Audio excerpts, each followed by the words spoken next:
Hello, this is the Stories Beside channel. I release videos every day for you. Subscribe and click the bell. For 4 years, Betty had not believed in happiness. Once she had everything a woman could wish for: a loving husband, 3 wonderful children, a beautiful apartment downtown, exotic trips once a year with the whole family to the end of the world, an expensive car. But everything changed dramatically when William died. The man was coming home late at night. A meeting at work had gone long. He never felt sorry for himself, realizing that a large family must be adequately provided for. Work took up a lot of his time. But even in such a busy schedule, he found days that he could devote to Betty and the kids. That unfortunate night, William got behind the wheel of a badly washed-out car. Their company was preparing for an important project, so the man hadn't slept much in the last few days. The road was empty, so at some point William relaxed and apparently lost his guard. He simply did not notice the danger coming at him. At an intersection, a truck slammed into him at full speed. There was no chance of escape. Looking at the traffic camera footage, Betty realized that if William had slowed down for even a fraction of a second before the intersection, the terrible tragedy would have been avoided. Inattention and fatigue were to blame. And of course, the driver of the truck, who presumptuously hoped to speed through the deserted intersection on a red light. There's no way to blame anyone now, because there's no coming back. It took Betty a long time to accept what had happened. When she received a call from the police, the woman was convinced that she had been the victim of a telephone prank or scammers who were pulling money out of gullible relatives, reporting that a family member was in trouble. But something in the caller's tone made her wary. Senior Lieutenant Jacob, as the man introduced himself, was waiting for her at the neighborhood morgue. Betty got there in 10 minutes. She almost had an accident on the way. She entered the building on wobbly legs. Yeah, this is crazy. The woman convinced herself. There must be some mistake. It's not the first time Vidya's been late for work. And the fact that the phone was silent was just to avoid distractions. Betty was called by a man's voice, and when she turned around, she saw a young boy in front of her. And if he had not unfolded in front of her crusts, informing about his belonging to the law enforcement agencies, she would not have believed that she was an officer. Betty, the senior lieutenant continued, "My name is Jacob. We spoke on the phone." "Yes," Betty replied uncertainly. "Where is he?" "Jacob, I can see him." "That's probably not the best idea." "Betty," I answered the young man in an embarrassed sort of way. "You know, it was a terrible accident. There's hardly anything left of the car. And your husband, I've called you now, rather for identification of personal belongings. I don't think it's wise to make a body identification in your condition." Everything inside plowed on and shrank. Betty didn't understand how anyone could speak so callously about her husband. She still hadn't given up hope that someone else had died. There weren't many others in their huge town of William. But right now, she was the one who was forcing Betty not to go into a frenzy. The policeman led the woman into a small room. Another young man sat at a desk, concentrating on typing something into his phone. Kevin turned to him. "Jacob, get the bag." Kevin lazily pulled out a desk drawer and took out a clear plastic bag containing some red-stained objects. "Here, Betty, take a look," began to lay the contents out on the table. "Jacob, do you recognize any of these items?" She was about to declare, without looking, that this was the first time she'd seen it all. But then a gold pendant that she had given to her husband on their wedding anniversary caught her eye. The woman reached for the shiny rectangle, but then her legs gave out. Jacob managed to prop up a chair for her. Everything in front of Betty's eyes swam. She drank the water the policeman offered her. "Yes, these are my husband's things," the woman said in a trembling voice. "We need to go to the station now, fill out paperwork, and watch the surveillance tapes." Jacob addressed her. Betty didn't care anymore. Her whole world had collapsed overnight. What did she care about the paperwork? She fell into a kind of half-forgetfulness and reacted to the words of the staff, clutching William's pendant tightly in her hand. All she cared about now was how to tell her children that their daddy was gone. After the funeral, Betty had completely stopped caring about what was going on around her. The children were looked after by a nanny, and Betty herself began to drink in secret. The housekeeper's critical comments were constantly shoveling bottles out of the trash can. The woman did not react in any way. She locked herself in her room and spent long hours looking at pictures of their once happy family. This went on for several months. Waking up on a frosty winter morning with a severe headache, Betty felt as if she had woken up. Looking at the mess around her, the woman cried. Only now did she finally realize that William would never come into their bedroom again, never hug her or call her. There is the omelet he always made on weekends for breakfast for the whole family. Leaving the room, the woman made her way to the kitchen first thing. Everyone in the house was still asleep. The clock showed only the beginning of 7. Betty was determined to cook her husband's specialty. Her weakened body did not obey her. It was only on the 3rd attempt that she managed to knead the dough. When the last of the scrambled eggs had migrated from the skillet to the plate, Kate came into the kitchen. Her eldest daughter was 8, but she was remarkably advanced for her age. "Mommy," the girl was surprised. "Are you up already?" Kate tried to smile at the woman and hugged her daughter tightly.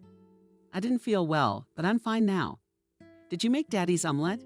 Kate was surprised. Of all the children, she was the only one to realize that her father was gone. Herb, who was only 5. He cried for a long time, but he couldn't quite understand what was happening. Lissa was just a baby, unable to comprehend such information. "Mommy, everything will be like it was before." "Honey," Betty sighed heavily. "It's not going to be the same. But we're strong, really. We'll try to get through this somehow." Kate sat with a confused look, looking at her mother. The girl could hardly believe her words. The woman had lost a lot of weight. Her always neat, stylish hair had turned into a crow's nest. Under the eyes darkened and horrible circles. Her hands were treacherously shaking. You know what Betty suddenly suggested? "Why don't we have a beauty day this morning? Just the 2 of us." They used to do this kind of thing on a regular basis. The first Kate had everything a little girl could want in a family. Therefore, hearing the mother's proposal, the daughter did not hesitate to agree. While they were talking, Herb and Lisette entered the kitchen accompanied by Wendy, the invariable nanny of the Johnson family. Her brother carefully held the little girl's hand, seeing her as a princess. "Mommy." With glee, the little ones cried out, hugging her. They were used to seeing their mother in the kitchen in the mornings. Betty left the room, rarely trying to keep the children from noticing her condition. My good one smiled at Betty, hugging the little one. "Good morning, Wendy." "Good morning." "I see you're in a good mood today." Carefully, Betty answered her. There was relief in the woman's eyes. She had been worried about Betty lately. She had been working for the family for 8 years now. In that time, getting used to everyone as if they were family. With William's death, everything had changed. But watching Betty fade away was unbearable. Wendy willingly moved in to help out and take over some of the household duties. Aunt Wendy went to nanny Kate, and today my mom and I are having a beauty day. What you say, my good girl, it's about time. It's better than being cooped up in 4 walls. The day after tomorrow, Betty and Kate set off on their beauty expedition. What did they call a visit to the salon together? Betty was quickly tidied up, and Kate was given a charming braid. However, there was a hitch at the reception. The receptionist said, smiling guiltily, that the payment had not gone through. "Let's do it again."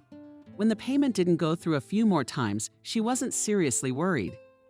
Taking cash out of her purse, the woman paid by getting into her car. She called the bank and reported her problem. Betty was politely answered by an employee. "You see, the account to which your card is linked is frozen. I can't give you the details over the phone. Come to the office." Betty and William had a joint account. The woman never gave much thought to how much money was in there, and knowing that her husband made very good money. The message about the freeze confused her. Surely it was some sort of technical glitch. The woman convinced herself, "Now I'm going to the bank and I'll find out." But the bank didn't say anything comforting. On the contrary, the situation seemed much worse. The account had been seized and blocked. William was in some kind of debt that Betty had no idea about. They'd never kept secrets from each other. Even if you inherit now, you can't unfreeze the account. The manager broadcast monotonously. By law, debts are inherited too. So here you can either sue, trying to get your money back, or accept it. Neither option suited Betty. Suddenly fear came to her throat. What is this? The woman thought with horror. There's no money. What are we going to do now? Betty did not work anywhere, having successfully married a wealthy and promising man. The foreign language student initially worked part-time as a translator, dreaming of a career as an international translator. But her husband was adamant. I am able to provide for you so that you would not deny yourself anything for the rest of your days at work. Betty never did. And then Kate came along and the woman devoted herself entirely to her family. Betty grinned. For the rest of her life, if only someone had known how things would turn out. Right now, the woman was worried about the children. Of course, there was some cash at home, and the jewelry could be sold for the first time enough. Money was running out at supersonic speed, accustomed to living large. Betty didn't really know where the money was going. At some point, she suddenly realized that the money had run out completely. The jewelry had been sold, the contents of her husband's safe were rapidly melting away. There was nothing to do, so she, overstepping herself, went to Vera Eduardovna for advice. Wendy ingratiatingly began the woman, noiselessly entering the kitchen, where the nanny was cooking something. Oh my goodness, Betty, what are you so frightening? The lady standing at the stove literally jumped up. I'm sorry, I didn't mean to. Betty tried to justify herself. I've got something to talk to you about. Nani replied, wiping her hands on her apron and sitting down at the table. Betty didn't know where to start, but there was no one closer to Wendy right now. She was the only person Betty could talk to normally. Wendy. She started, I don't have any more money. What are you talking about, Betty? And the woman looked at her understandingly. What do you mean, you don't? It always seemed to me that William earned enough to give your grandchildren a good old age. He did, Betty sighed. But he was in some kind of debt, some kind of cosmic debt. I've been to the bank and all the accounts have been blocked. I've been spending 2 months on personal jewelry from the safe, almost sold it all. Betty, are you serious right now? As if she couldn't believe it, Wendy exclaimed. Why didn't you tell me before? It's not a minor problem. You have children. It was embarrassing. Betty excused herself. I've never been very good at counting money. It was William's responsibility. He never let me in on things. Turns out money does run out, so what do we do now? I don't know. We have to get a job before it's too late. The nanny was determined to get a job. Yeah, I've never worked. You did. You know, I got married right after college, and Vidya wouldn't let me earn money on my own. Well, you have a good specialty. Translators are always needed. Wendy didn't give up. Do, where I'll be hired. I graduated from the Institute 10 years ago, inexperienced. Nothing to be afraid of, the nanny went on. Work on the internet. I think translations are always in demand anyway. You can't know without trying. And that's true, sighed Betty. Do you think the pay is okay? Well, normal, not normal. It's enough to live on, of course. You have to tighten your belt. But it all depends on you. You know I won't leave you in the lurch, but it's time you got things under control. Hello, David. Betty was visibly nervous as she dialed the number of her husband's friend and companion. This is Betty Johnson. Betty, hi. Where have you been? The man was very surprised. I've been calling. You didn't pick up. I haven't seen you since the funeral. But you know, I was in such a state. I didn't want to see anyone. It's hard, Betty sighed. David, I need to talk to you. It's a serious problem. I think you might be able to help me. No problem. Mitrieve's friend inspired confidence. Let me come over. I've got some free time right now. Half an hour later, David was at the apartment. He hadn't been to visit his friends in 6 months. Without William, the place seemed a bit alien. The men had been friends since high school and had been through a lot. They opened their own business and shared both profits and losses. After the wedding, William was a little distant, but David did not take offense, understood everything. He had no family of his own. Personal life was replaced by his favorite work. Joint business did not connect them for a long time. He made a fortune. William went on a solo voyage, engaged in real estate.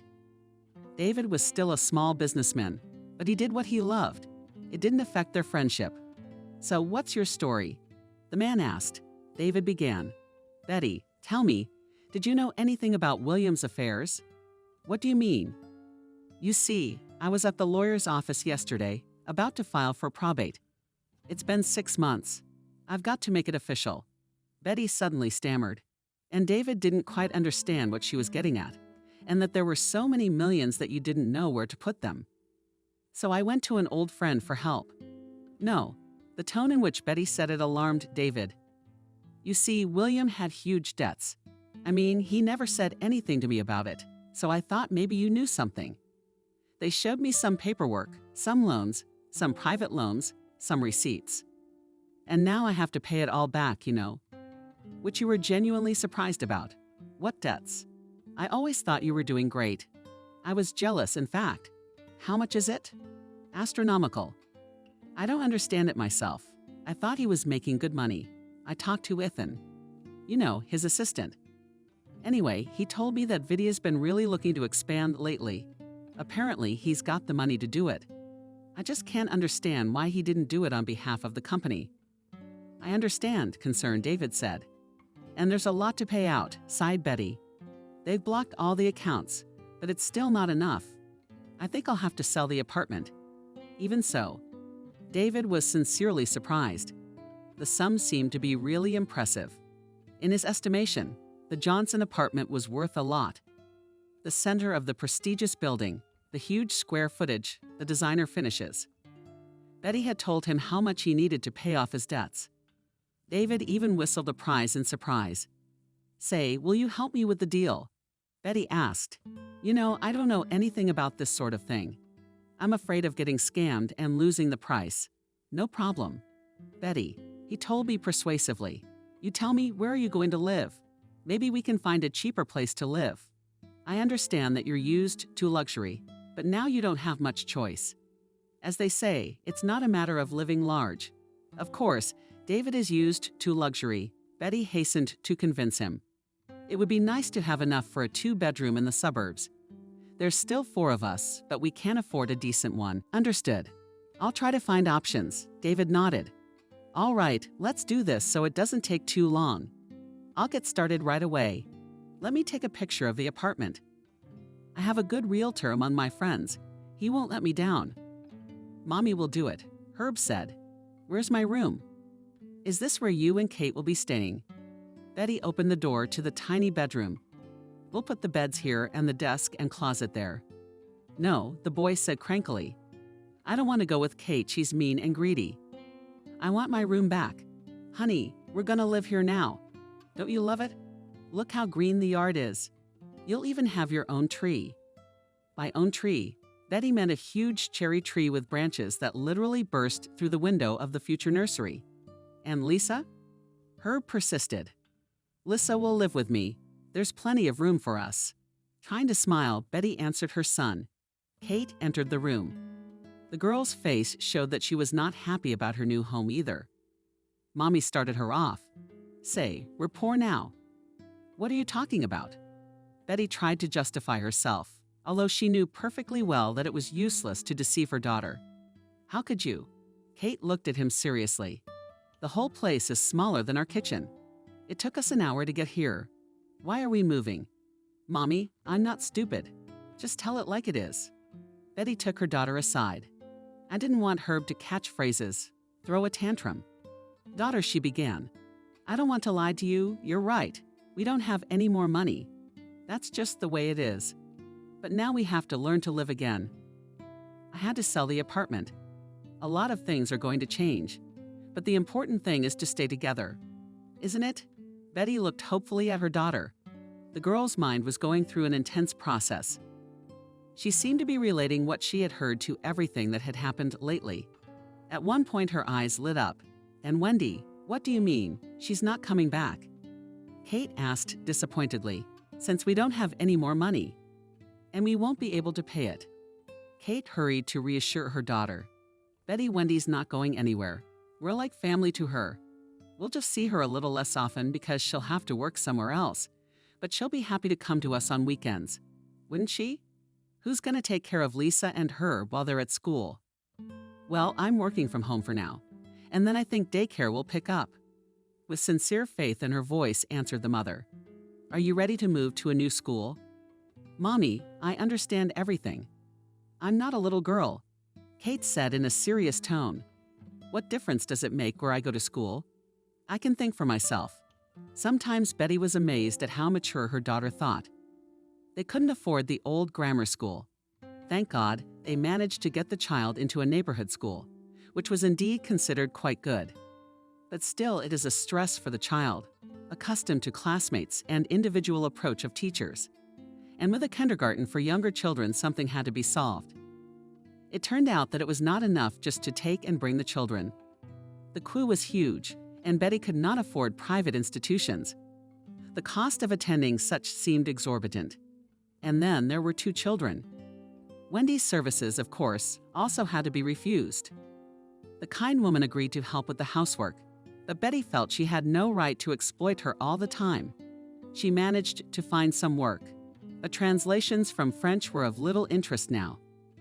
Everywhere there was a need for specialists in Asian languages, of which the former student of a foreign language had only a vague idea. Everything that she had managed to earn disappeared instantly. The money left after paying off all William's debts was barely enough for a small apartment in a residential neighborhood and a small reserve, which Betty put aside for the very last resort. There was still the car. But a woman with 3 children didn't want to deprive herself of mobility. Although the maintenance of a premium brand iron horse also cost a tidy sum, her attempts to get an official job as an interpreter in an international company failed. Seeing a spectacular, well-dressed applicant, managers eagerly escorted her to their offices. But her lack of experience and 3 children immediately turned them against her. After a few such interviews, Betty gave up trying. Such conversations hurt her ego. And so he stayed in his opinion. Forced to moonlight with occasional translations of contemporary French authors. The editor was in no hurry to pile orders, so the cash flow in the Johnson family did not turn into a stormy avalanche. 6 months after the move, Betty realized that the money is not enough categorically. Ian still had to sell the car, exchanging it for a simpler car. The school Kate went to, although it wasn't elite, still required a lot of money. They were constantly collecting money for repairs, gifts for teachers, and other things. The last thing Betty wanted was for her classmates and teachers to be prejudiced against Katusha because of her family's difficult financial situation, so she paid all the exorbitant fees. That's the way it is in all schools. That's what Alexka said once. The old friend remained one of the few people Betty kept in touch with after her husband's death. The rest of her friends evaporated. As soon as they felt that relations with Ivanov would not bring them any benefits, and the widow might ask to share her blood money as a loan. No one was in any hurry. Betty was a proud person, but few people cared about that aspect. So here she is with her college girlfriend Kelly. David, yeah, Wendy. They supported the single mom as best they could. But in today's world, it's hard to stay afloat without a solid financial backing. You know, Betty kept Kelly going. I've got a friend who's starting a private daycare center with some experimental parenting techniques. Not a lot of clients yet, so the prices aren't too steep. Maybe you could put in a good word with her about your kids. She is a person who understands, responsive, and in trouble will not abandon. I think we can negotiate a discount. You still have to look for a job, for whatever reason. And as long as the kids are at home, that's out of the question. That's true, Betty thought. But I doubt I'll be able to afford even a small sum. You leave that to me, please. I'll arrange everything in the best way, do with the work. Unfortunately, I can't help you. You know that. I'm not doing so well myself. Just as Kelly had said, the owner of the daycare center was able to come to an agreeable arrangement. Betty was relieved to entrust the children to this woman, who, as it turned out, lived nearby and even offered to bring them home. Betty immediately started looking for a job, hoping for some prestigious, high-paying place. She didn't. At first, Betty got a job as an administrator in a beauty salon, but she couldn't work there for a month. The relationship with the owner did not work out, who for some reason immediately disliked the newcomer. Betty had no working specialty, although there were a lot of similar vacancies and the salary was promised to be good.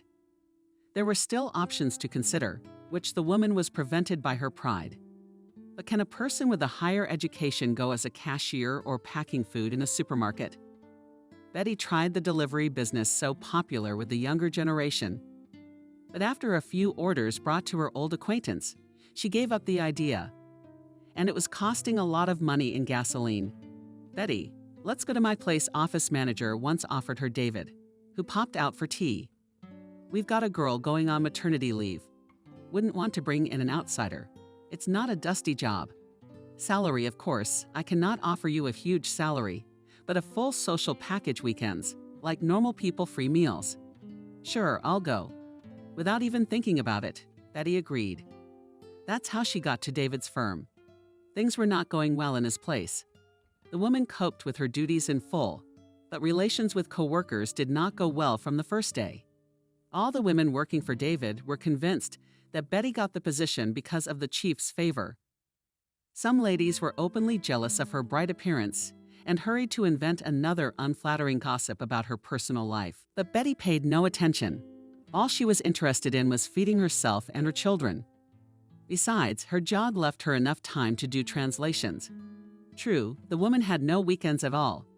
Even a joint walk with the baby she could only dream of. Thank God, Wendy came to the rescue. Making ends meet. Betty had learned to live without her husband. "Mommy," Kate said from the doorstep when she saw Betty staring at her laptop.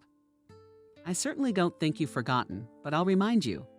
Herb is turning 9 this Sunday, and we haven't even bought a present yet." It's like Kate woke up Betty. "Are you serious about Sunday already? What's the date today?" "Oh, Mom, you're kidding." Amazed daughter. Greetings to distant space travelers from Earthlings. On our planet today is Tuesday, September 4, time 6:37 p.m. I'm totally confused. It's been a madhouse at work today, and I've got a translation due. I couldn't get my hands on it. Betty was exhausted. In the 4 years she'd spent as a widow, a lot had changed in her life. She still worked for David. She was no longer the office manager, but his personal assistant. Her salary was rising with inflation. Betty never learned how to deal with the problem of being broke. Kate became a teenager with growing needs. Herb had already started 3rd grade, and Lissa would be starting school next year. Betty worked hard to give her children everything they needed, but quality clothes and newfangled gadgets were expensive. And the woman didn't want her favorite offspring to stand out from their peers. Of course, Kate constantly argued with her in the store, choosing things simpler and cheaper. But Betty couldn't be persuaded. "Let me finish early tomorrow," her mother continued. "You and I will go shopping and pick out something interesting." "Do you know what he'd like?" "Oh, Mom." Kate squinted. "Aren't you ashamed of yourself? You've forgotten all about us. You don't even know what your son is interested in." "I'm just kidding. I understand perfectly well. I know everything. I'll show you when we get there. We'll have to stop by the store then." "All right, daughter, whatever you say," the mother gave in. "There should be enough money. I hope I've been saving." The daughter vanished out the door, leaving Betty alone with her thoughts. September 4. The woman thought. After all, the day after tomorrow will be 4 years. As you can see, she didn't. We should at least go to the cemetery. Betty went to her husband's grave once a year. She couldn't take it anymore.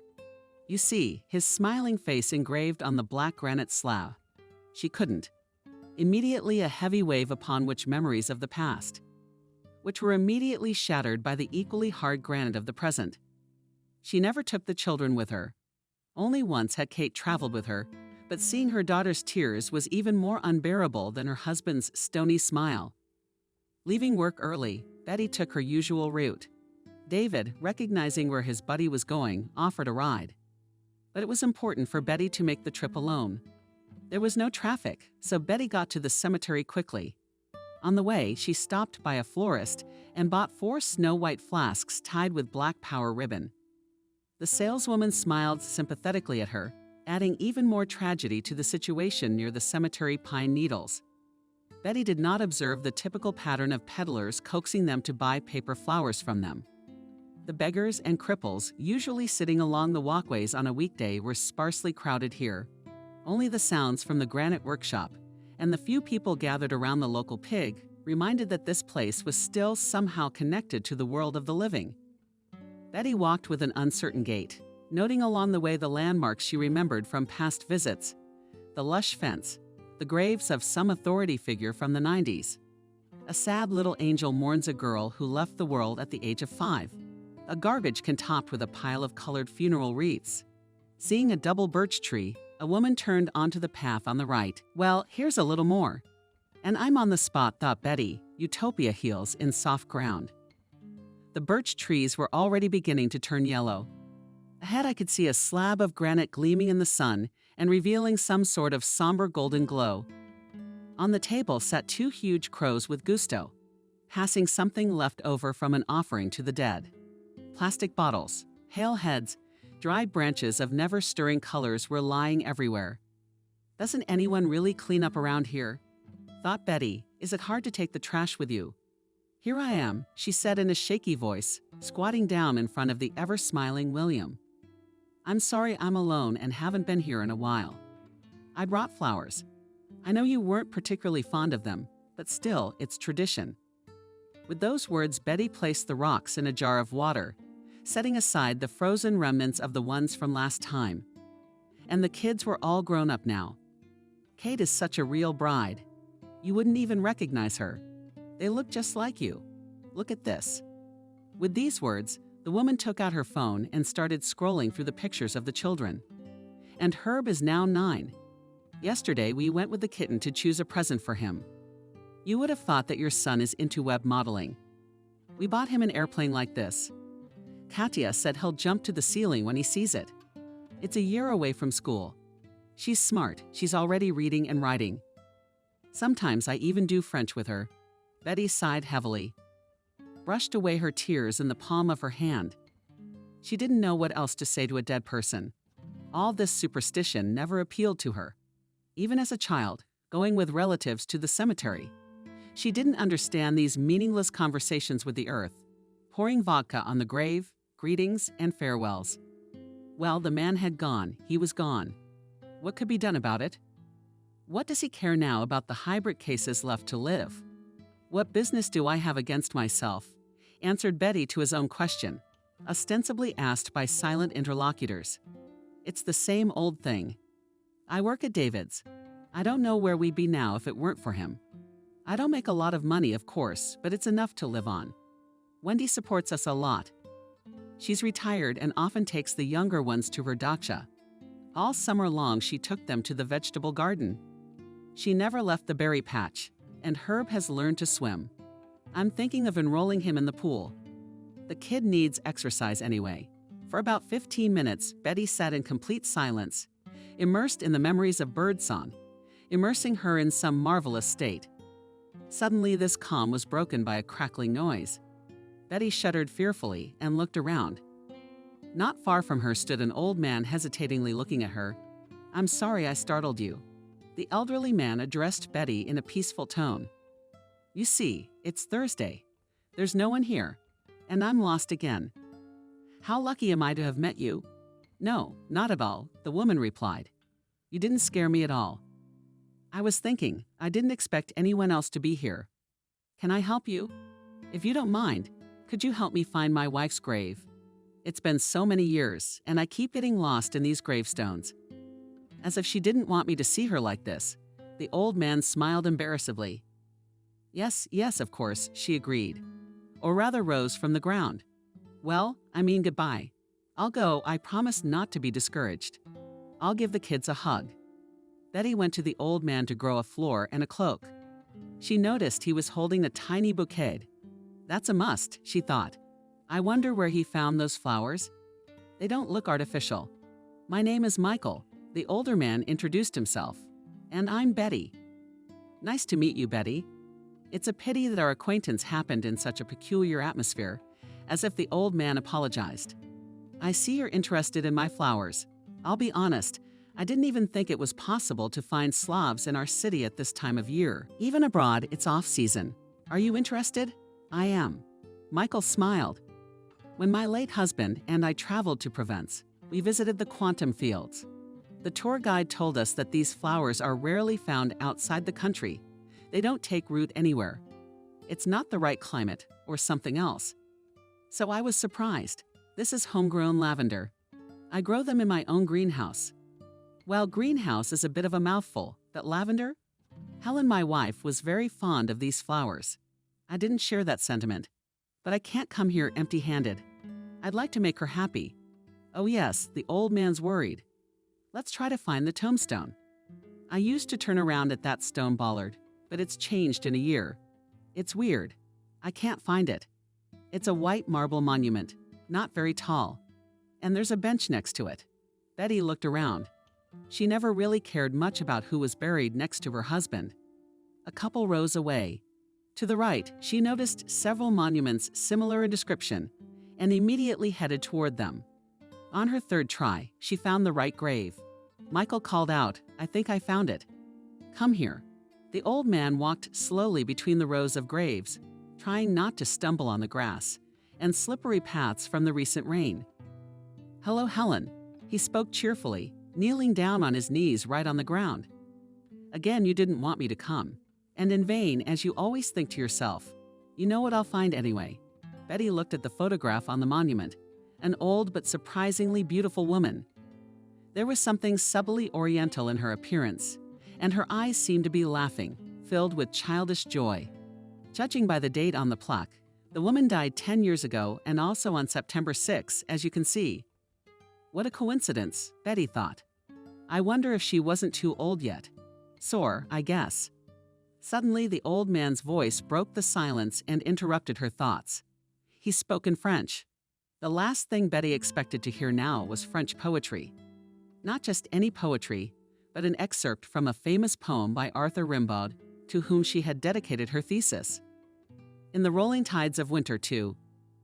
I ran, ogled as the mind of children and peninsulas, breaking away from the land, had not known the triumph of such wild passions. By itself succeeded Betty in translating the stanza uttered by Michael. The old man froze, slowly turned his head in her direction, and looked in surprise at the woman for whom it was worth nothing not only to recognize the rare poem, but also to reproduce it in American. "Well, well, I see you like Arthur Rimbaud," the old man inquired. You see, embarrassed Betty takes a seat on the bench. I studied French as a student, and this Rimbaud poem was the subject of my thesis. I was literally mesmerized by this boy poet, because he had no other works. And this poem left a significant imprint on French poetry and literature in general. To say that I was surprised to hear it here now, and in excellent French, is not to say anything. Yes, laughed Michael. There are coincidences in life. How can you not believe that everything in the world happens for a reason? Betty, it's a poem. Helen was obsessed with it. My wife had an excellent command of French. As a young woman, she was into translating the classics. Then one day she came across Arthur Rimbaud.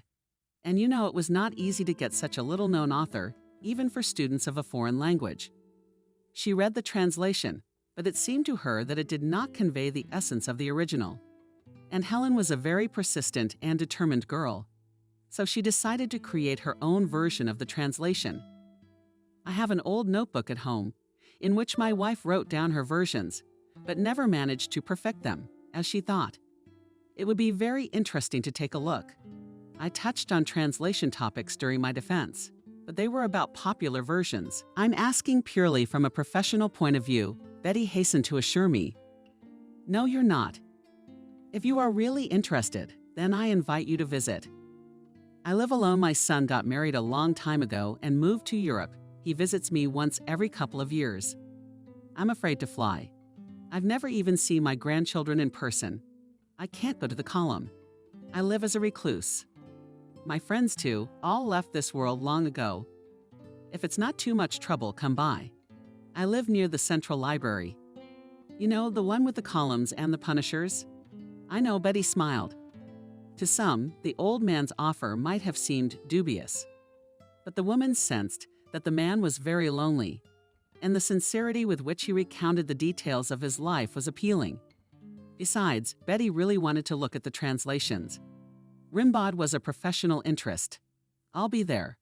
Let's do it tomorrow. 5 o'clock would be convenient. I'll have a couple of hours to spare. Of course, assured her old man. Come, I'll treat you with specialty coffee on Algerian recipe. I'll leave you my phone number. If anything changes, let me know. The new acquaintances stayed at the cemetery for some time, after which Betty kindly offered to give Michael a ride home. All the way home, he told her about the peculiarities of growing flowers in a home greenhouse. Betty had never realized it could be so interesting. She returned home in high spirits. Kate had already returned from school for a quick snack. Mother and daughter drove to daycare. Lissa managed to get into a fight with a boy who was pulling her braids. The conflict ended in a torn shirt. The child's angry mother demanded compensation for the spoiled item. Not wanting to hear an explanation, Betty silently pulled out the money. Noticing that the purse remained almost empty, Ush muttered to herself. It was still a couple days until payday. She didn't scold Lisa, noting only that a real lady wouldn't defend her honor with her fists, would try to take revenge using her intelligence. It's like Mommy, the girl didn't understand. You and I will definitely talk about it, but a little later.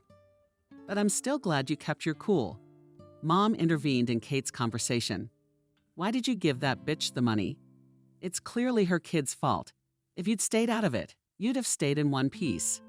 Kate, sometimes you have to give in, the mother replied. I realize that what would the conflict have led to now? We'd have a fight with her. She still won't admit that her little boy is at fault. After all, then I will question her love and methods of upbringing. And an insulted fool can't prove anything. In the end, tomorrow he would attack again, only already with a pitch to the mom. And so we'll teach our princess now. How can you get back at an offender without using your fists? You don't bother them anymore.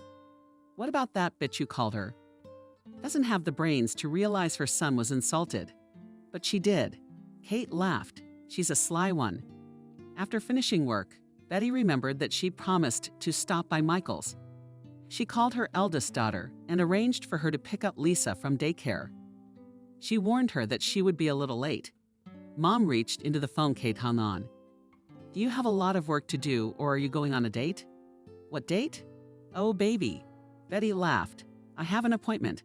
I'll try not to be long, okay? It's a deal, Mommy whispered to Kate. Don't worry. Betty bought some brownies on the way out because it was awkward to go to a visit empty-handed. She knew a good candy store that sold inexpensive but delicious sweets. She liked to take her children there when she had time for a day off together. The woman parked by the imposing front stucco framing. Noted that the house where the old man lived, even by modern standards, is not simple. In the old days, representatives of the nomenclatura, diplomats, academicians, high-ranking officials lived in such houses. And today, only very wealthy people could afford an apartment in such an architectural object. Michael lived on the 7th top floor. Going upstairs in the elevator with a cast-iron door grate, Betty noticed the rich decoration of the stairwell. The walls were decorated with stucco, the marble floors sparkled with cleanliness, and each door had a gilded plaque with the initials of the owners. She rang the bell at the door and was told that Ferguson lived behind it. The woman waited quite a while before she was opened. Michael greeted her with a broad smile. The old man was dressed in an immaculately tailored gray wool suit that made him seem considerably younger. Good evening, dear Betty. The man greeted her. I didn't expect you to come. Why not? The woman was embarrassed. Well, you have to admit, meeting in a cemetery is a very dubious way to start a relationship. The older man smiled.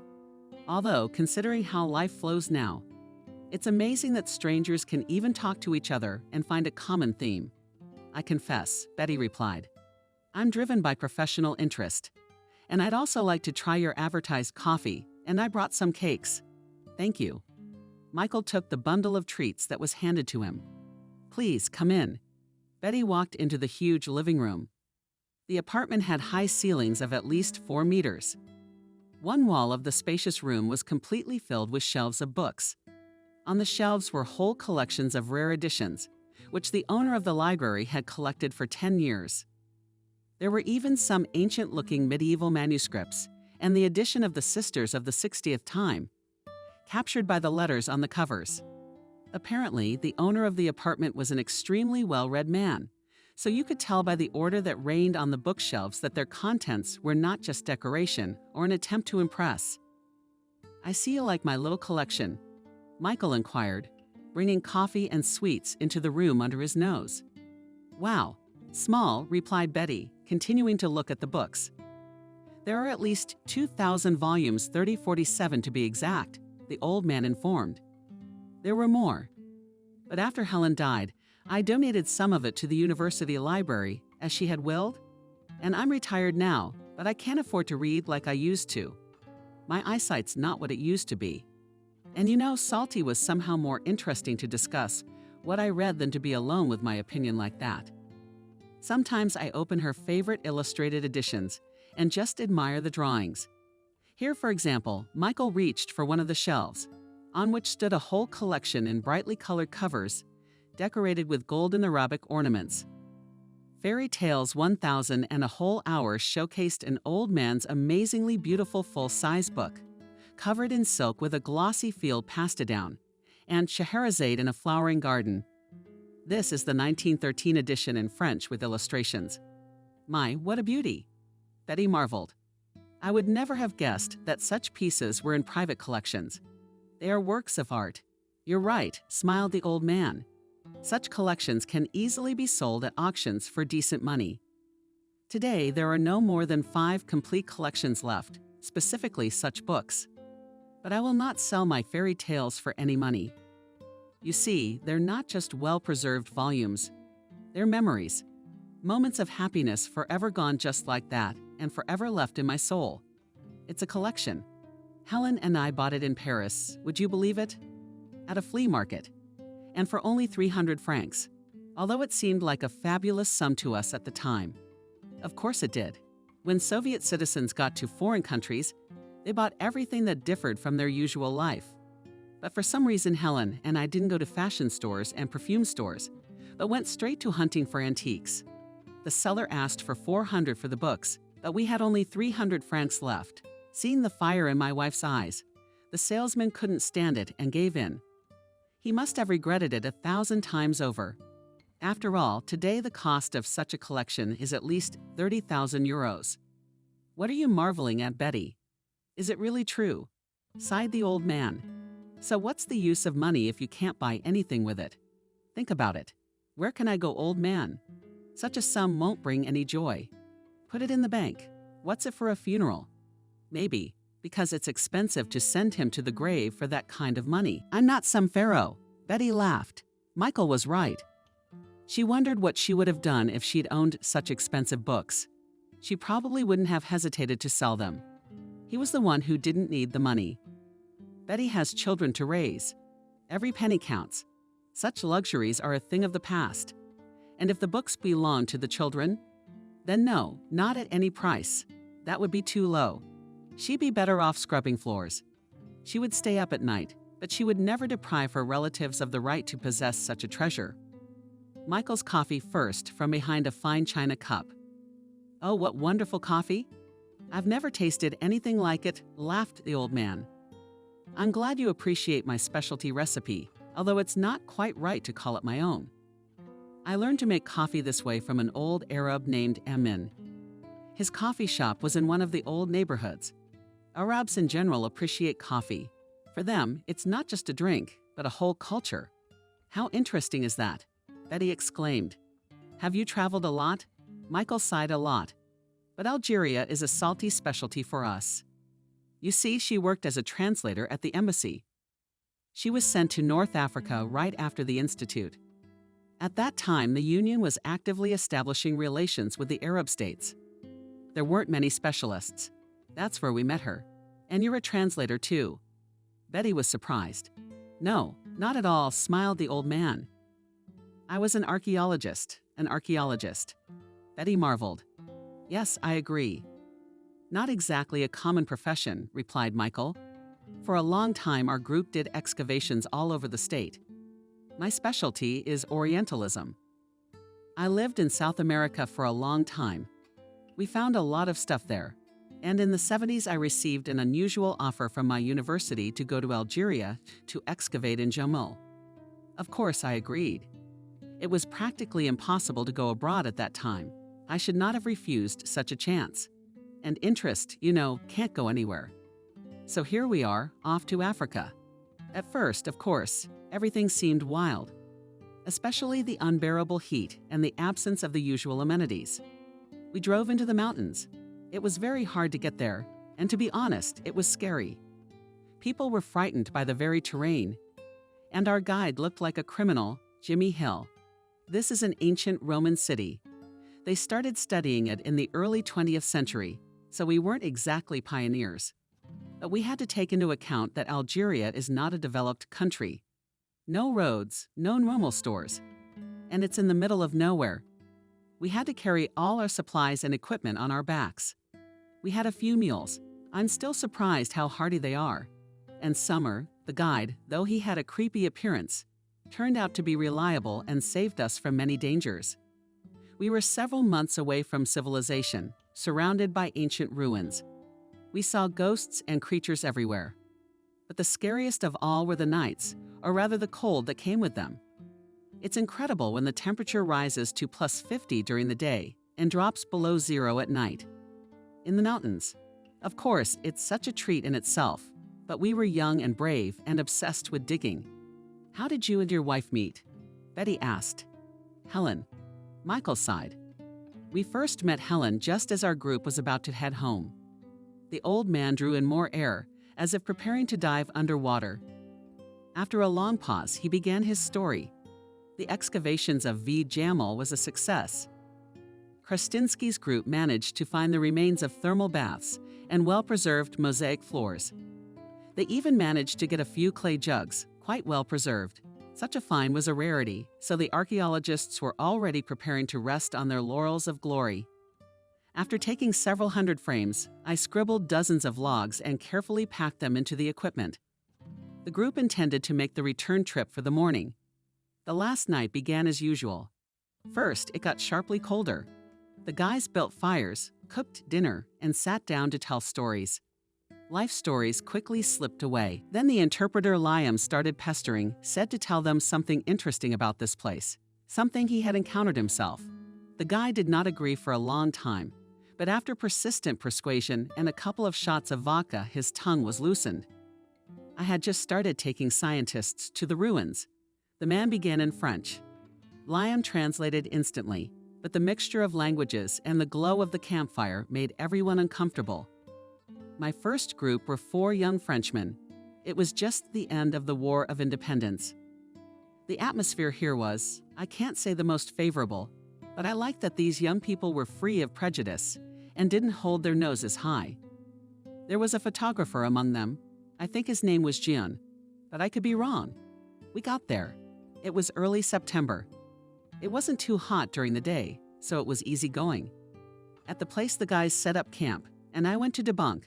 They say, what disturb here quickly, so it was decided to start the work in the morning. We also sat as now at the fire and were already preparing to disperse to the tents. Suddenly, one of the guys noticed that Jim was not there. When the photographer left, no one noticed. At first, we thought he had gone to sleep in his tent. Ours didn't turn out to have one. We walked around, calling for him, trying to find him with flashlights. We didn't get any results. The guy was gone without a trace. Not that it's hard to get lost here, but you run the risk of falling into the mountains and getting shot. Sleep was out of the question. Every minute counted. We split into pairs and continued our search. Francois and I went into the mountains, and the other 2 guys went to survey the ruins. When dawn broke, my partner and I returned to camp. As we were coming towards us, a hatchling ran away. One of the ones that had gone to the ruins. The guy was waving his arms and yelling at us to hurry up. We ran after him toward the amphitheater.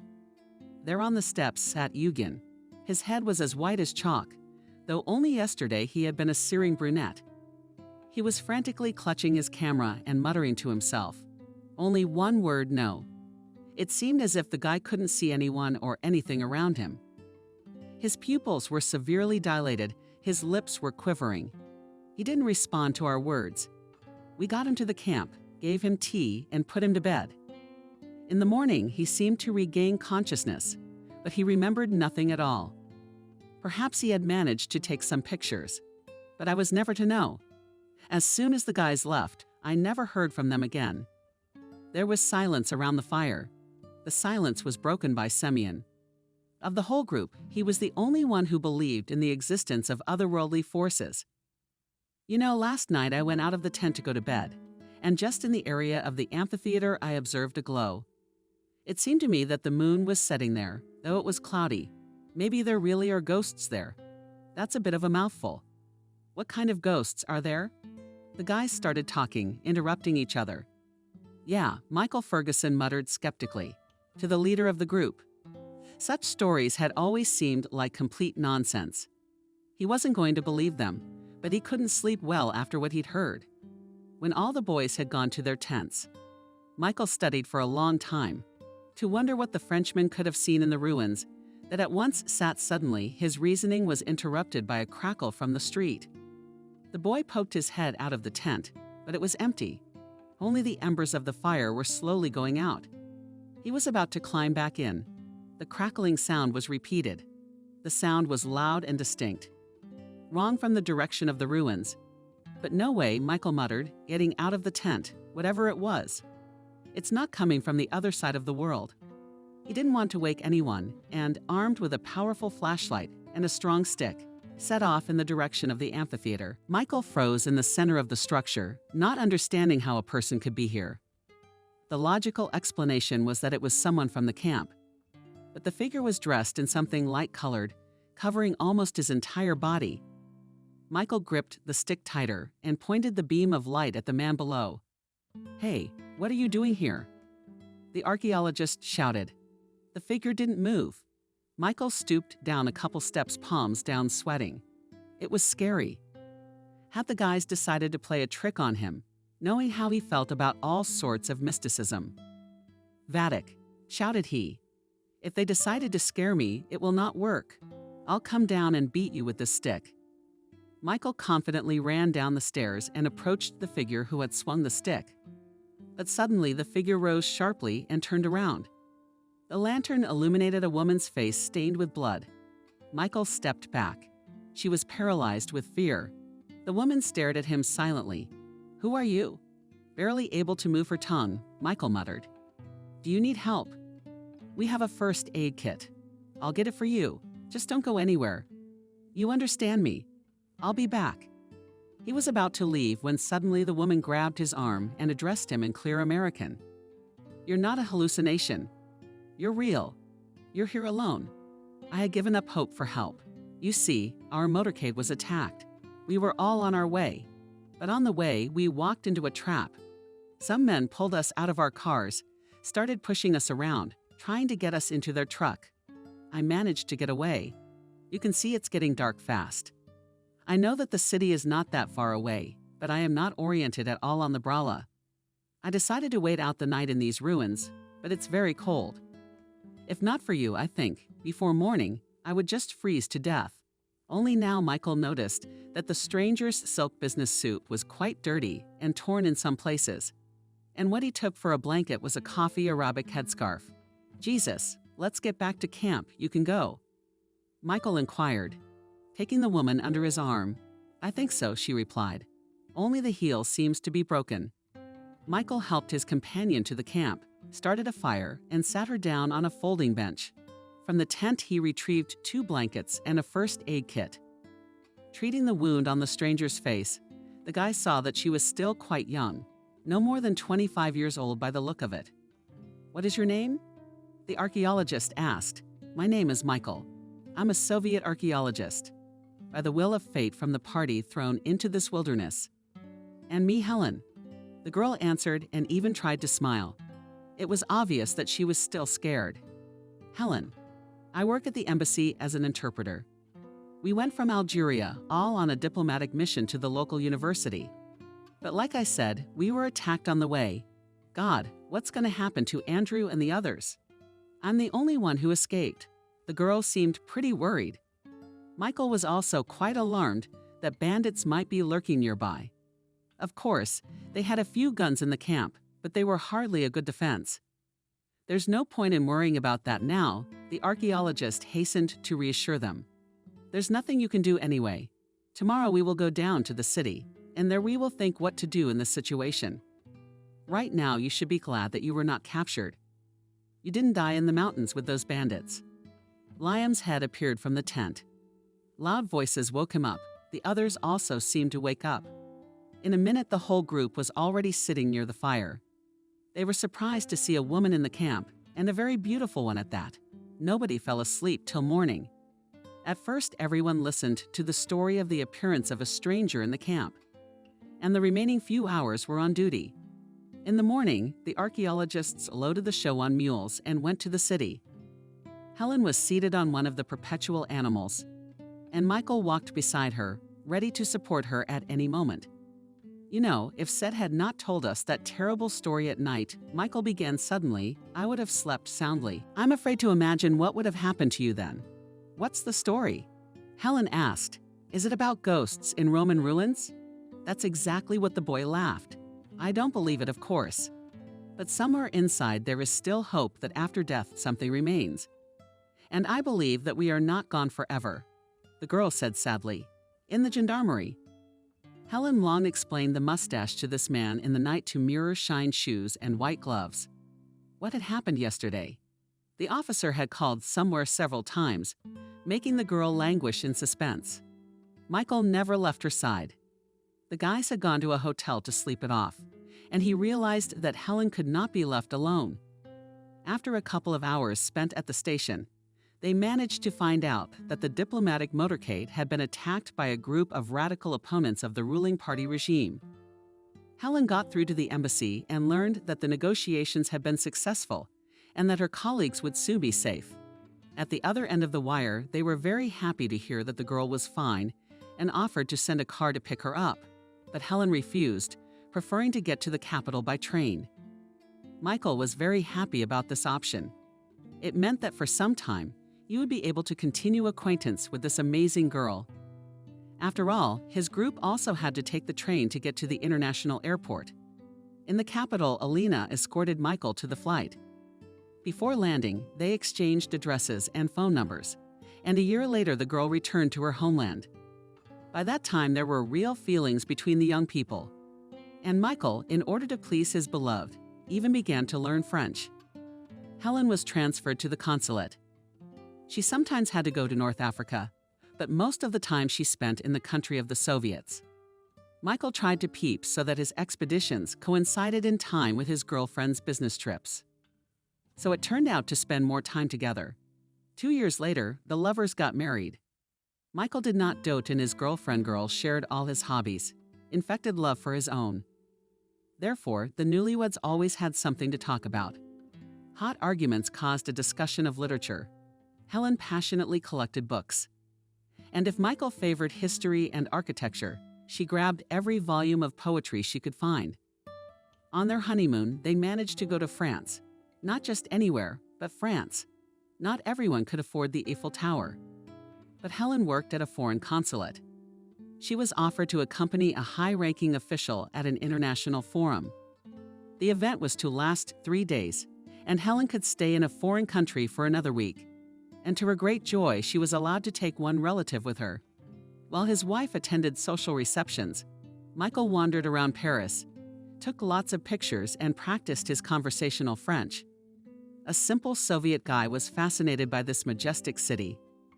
Architectural delights amazed his imagination, and the people captivated him with their hospitality. When Lena's official events were over, the couple could finally enjoy all this splendor together. The young wife dragged Michael to flea markets, museums, and cozy coffee shops. At night, they took long walks along the waterfront and dreamed of the future, enjoying the present. A year later, the couple had a son, Alex. Helen was over the moon with happiness.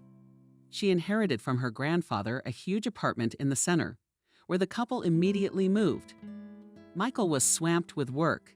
He was sent to Voronezh, near which were large-scale excavations of ancient sites.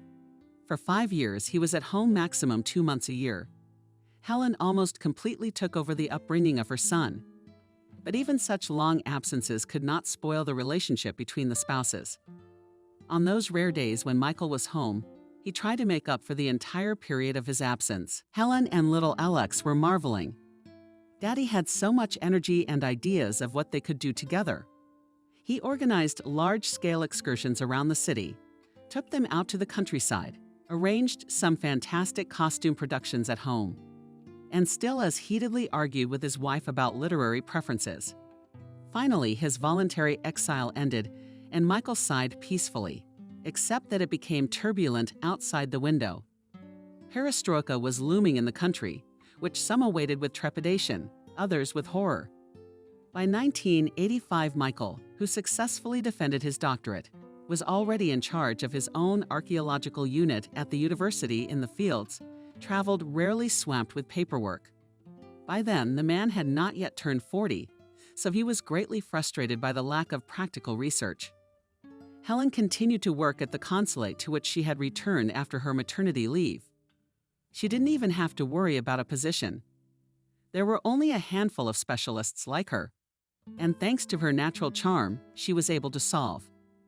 Even brewing conflicts between delegations, Alex already went to the 3rd grade. Unlike his parents, the boy had an unusual attraction to Spanish.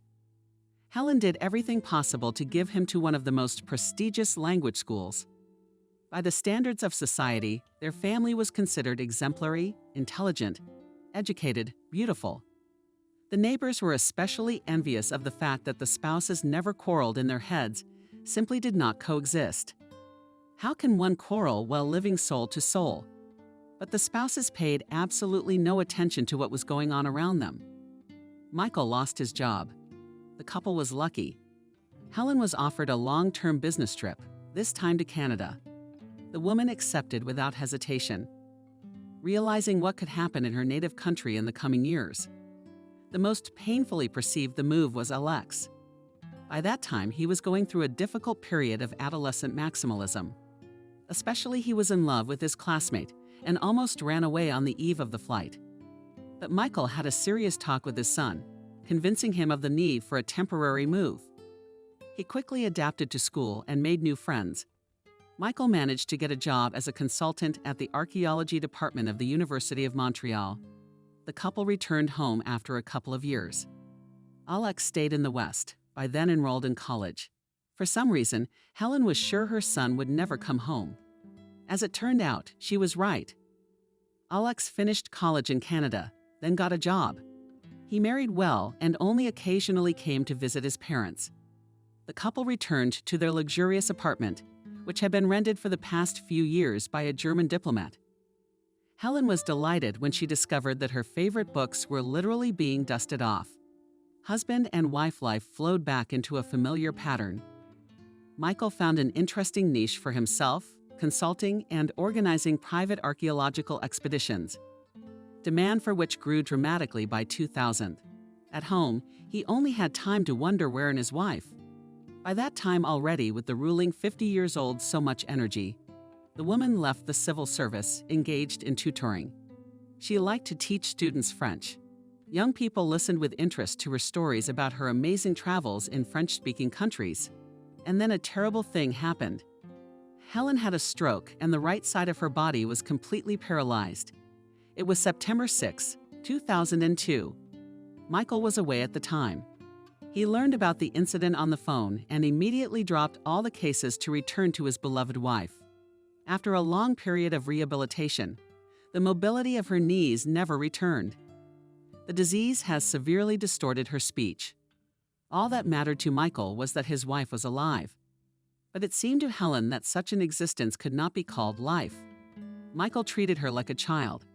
Did he only irritate his wife more? At some point, she became very withdrawn, refused to accept his help, so they had to hire a nurse. In the rare moments when Helen's mood improved, he would go into her room and read Arabic tales to her for long periods of time. The woman cried. Michael was confused. He realized that he was completely helpless in the situation. He even tried to go to a psychologist to establish a relationship with his wife. But everything was to no avail. Helen did not want to be a burden, so gradually faded away. This went on for a long 10 years. And then one morning on September 6, 2012, Michael, as usual, went into the bedroom of his wife to wish her a good morning, but was horrified to find her dead. Helen had drifted off to sleep. Her face was calm and even somehow happy. After learning of his mother's death, Alex returned. The funeral was lavish. All her former colleagues and numerous friends came to say goodbye to Helen. Michael, however, the death of his beloved was undermined. The man withdrew into himself. He stopped all contact with society. He realized with horror that together with Helen went that part of him, which made him enjoy every day. His son begged the old man to leave with him, but for Michael such a thing was unacceptable. He became fond of color retardation, began to grow in his indoor greenhouse favorite flowers of his late wife Lavender, and every year carried fragrant bouquets to her grave. Finishing the story, the old man sighed heavily. Betty could see that the memory was causing him unbearable pain. It's been 10 years since she's been gone, but I hope every time I hear her voice again. I know what it's like, Betty replied. My story, although not as romantic, my world literally turned upside down when my husband left. For 4 years now, I've been trying to cope with the loss, but I still can't get used to the fact that he's gone. Betty turned to her. Michael, thank you for listening to the old man's story. You're the first person I've been able to talk to so easily in 10 years. And you know, I'm relieved. Here you go. Michael, do you know if this date, September 6th, is fateful? Betty said thoughtfully. Did you meet Helen on this day? She got sick and died. Same date. My husband died on September 6th, and that's when you and I met. Don't you think that's strange? I don't know, my dear, the old man replied. I don't believe in mysticism, but you can't help thinking. Maybe there really is some kind of correlation. You know, Michael suddenly suggested to Betty that you come and visit us on Sunday. It's my son's birthday. I'd really like you to meet the kids. Betty felt sorry for the lonely old man, trapped in this huge apartment alone with his alien memories of his wife. She liked him a lot, so she thought it appropriate to invite him to a family reunion. I don't know, I'm not sure, Michael replied. Am I disturbing you in your haste to change his mind, Betty? Of course not. You are such an interesting person. I think both you and my children would enjoy getting to know each other. And you and I have a lot to talk about. Honestly, I can't bear to see you suffer. Please come. All right, laughed the old man. I will. From then on, Michael became a frequent visitor to the Johnsons' apartment. The children immediately took a liking to the elegant and talkative grandfather, who had stories for every occasion.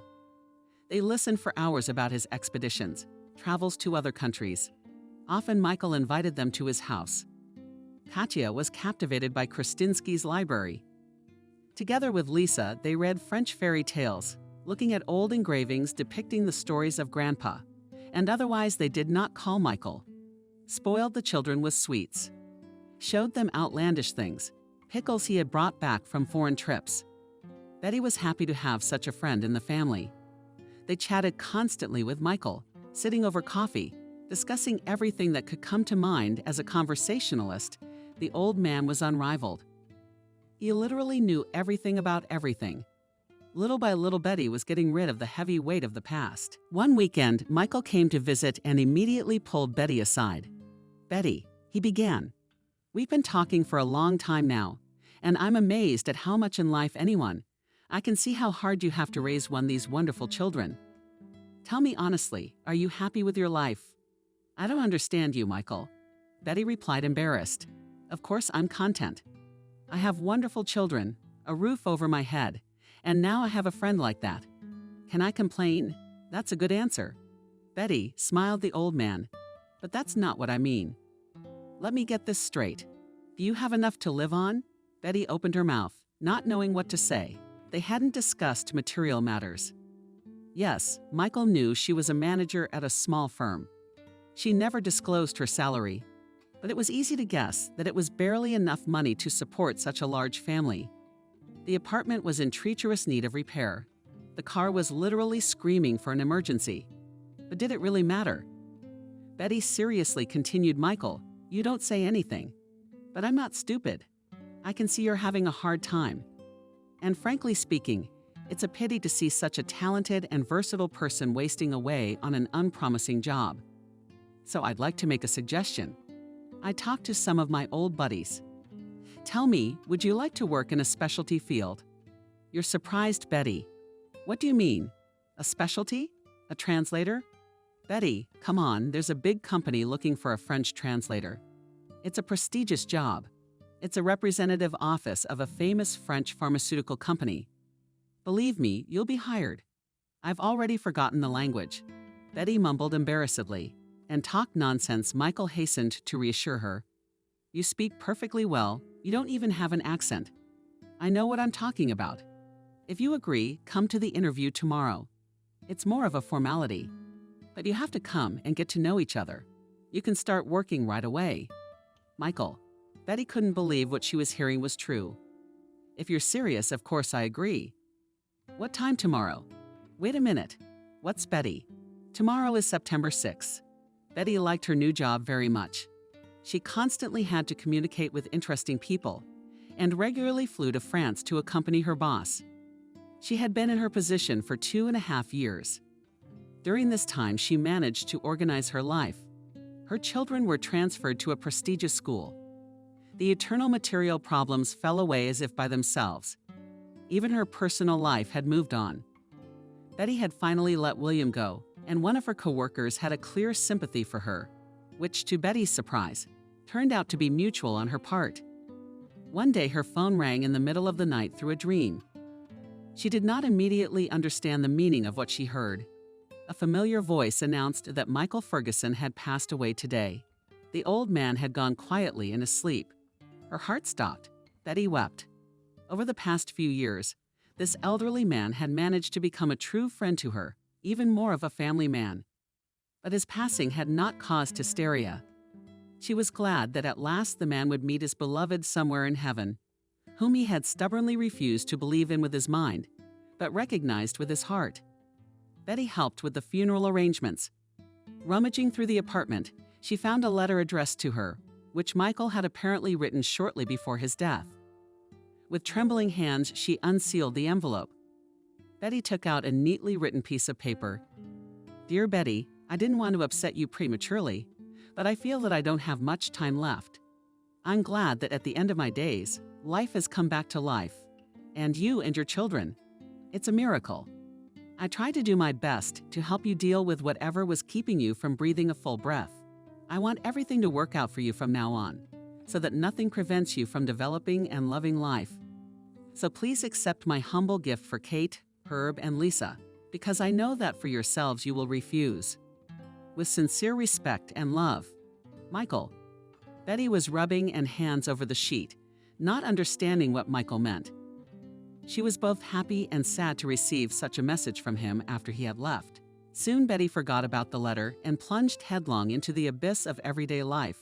What a surprise it was when 6 months later she received a call from a notary and was invited to attend the reading of Krestinsky Michael's will. At the appointed hour on September 6, the woman entered the office, where she was informed that the last will of the deceased was to bequeath his apartment to Kate, Herb, and Lisa, and the library of their mother, Betty.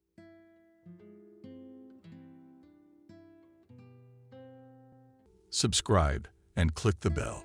Behind this psychiatric clinic in the city, and in general in the region, have long been bad rumors, like what happens in horror movies, and Michael had certainly heard about it. And when his mother and grandmother found out that he is an excellent student, and a graduate of medical school goes there to work as an orderly, one of them waved his hands. Grandson, you're the only man left in the family. Don't go there. Michael, you know I'm from an ancient noble family. I may not have 1 million, but I'll find the money to pay for your internship abroad. Grandma, what money? What abroad? I have to make my own way, just like my grandfather. And the boy nodded his head at the portrait of his grandfather hanging on the wall. And indeed, Michael had someone to look up to.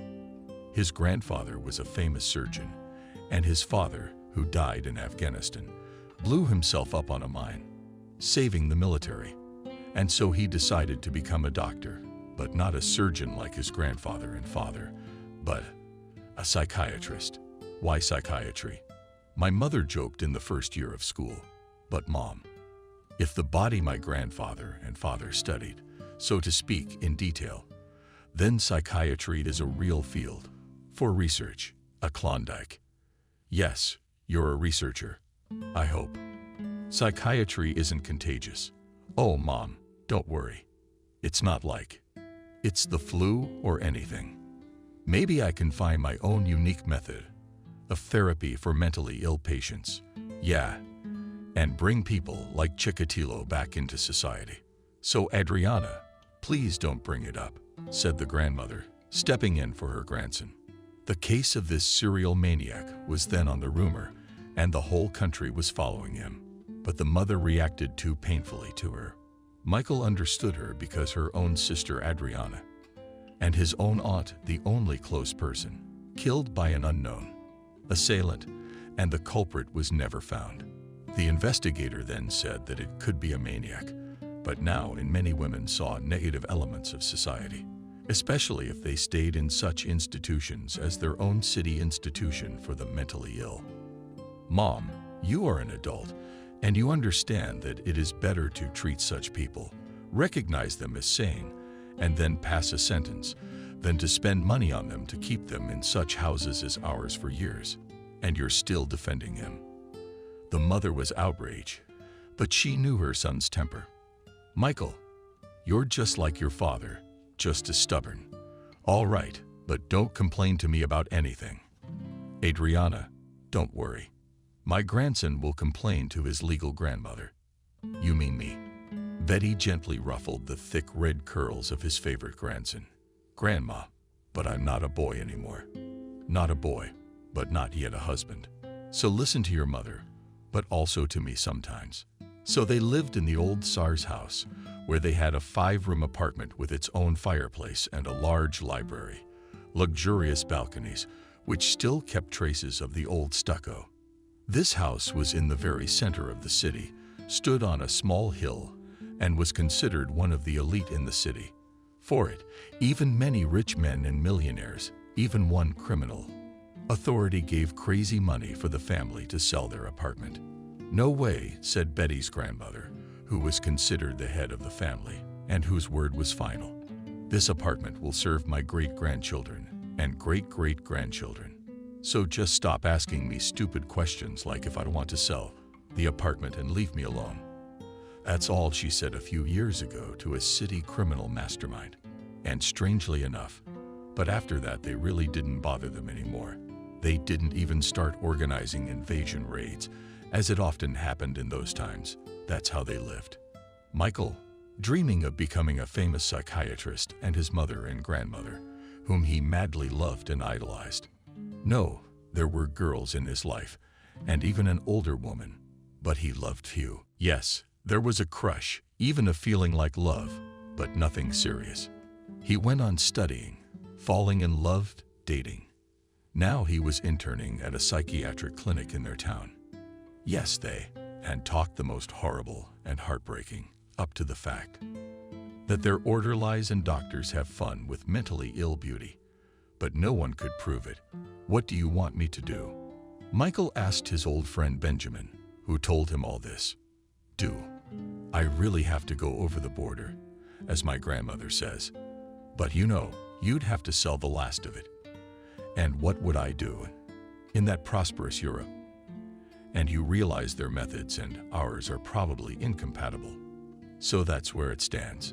I'm already used to the realities of our medicine and psychiatry, in particular, as well as methods of therapy. What's a handful of pills? I'd rather have a shot in the vein, or even for some freaks in general. Orbital lobotomy. You're a bloodthirsty. Benjamin, I'm way ahead of you. Aha. That's why I went into dentistry, so I could yank my patient's teeth with a vengeance. And the guy was soon making a grimace that made them both laugh. A healthy laugh. Crooked faces like first graders. It was normal. In their practice, doctors, they are such and black humor that help them endure the specifics and difficulties of the job. Often the lack of weekends, when there is no one on shifts, and you do all the work for 3 people so you cannot die long. or even go crazy and become like his future charges patients in a psychiatric clinic. Yeah, Ethan, I probably should have chosen dentistry like you, and my grandmother insisted that my senior year I choose dentistry or gynecology. But that's just not my thing, you know. I see, Michael. Then you'll have to go to me for dental care and one of our girls for gynecology. I'll give you a headache. All right, buddy, I gotta go home. I gotta get ready for my first day of private dentistry tomorrow. I'm on the phone for now. Michael nodded, and after shaking hands, they parted ways. He had to go to his mental hospital tomorrow. Then, it was worth it to come home early, to pack a bag, and for once, not to sit in front of the TV until night to sleep. Already at home he had dinner and brewed himself a fragrant tea. Michael sat down at the computer, an old computer brought from Europe, but still capable of much computer brought to him under the order from a friend of his grandmother for his birthday. When Michael was in his second year of study, and the guy's joy was unbounded. Grandma, this is a real treasure. Luckily, the guy had no limit. And now he sat down at the computer, started the system, and connected the internet. Yeah, the internet is power. The ability to communicate with the world, to learn a lot. And now he decided to keep his own electronic diary of his internship at work, including everything he saw and heard, what methods were used, and what the doctors achieved. Maybe I'll even write a dissertation based on this diary. Not many secrets this asylum hides. Is this your institution for the mentally ill? Grandma came into the room and put a tray with a huge tea and sweet spoons on the table.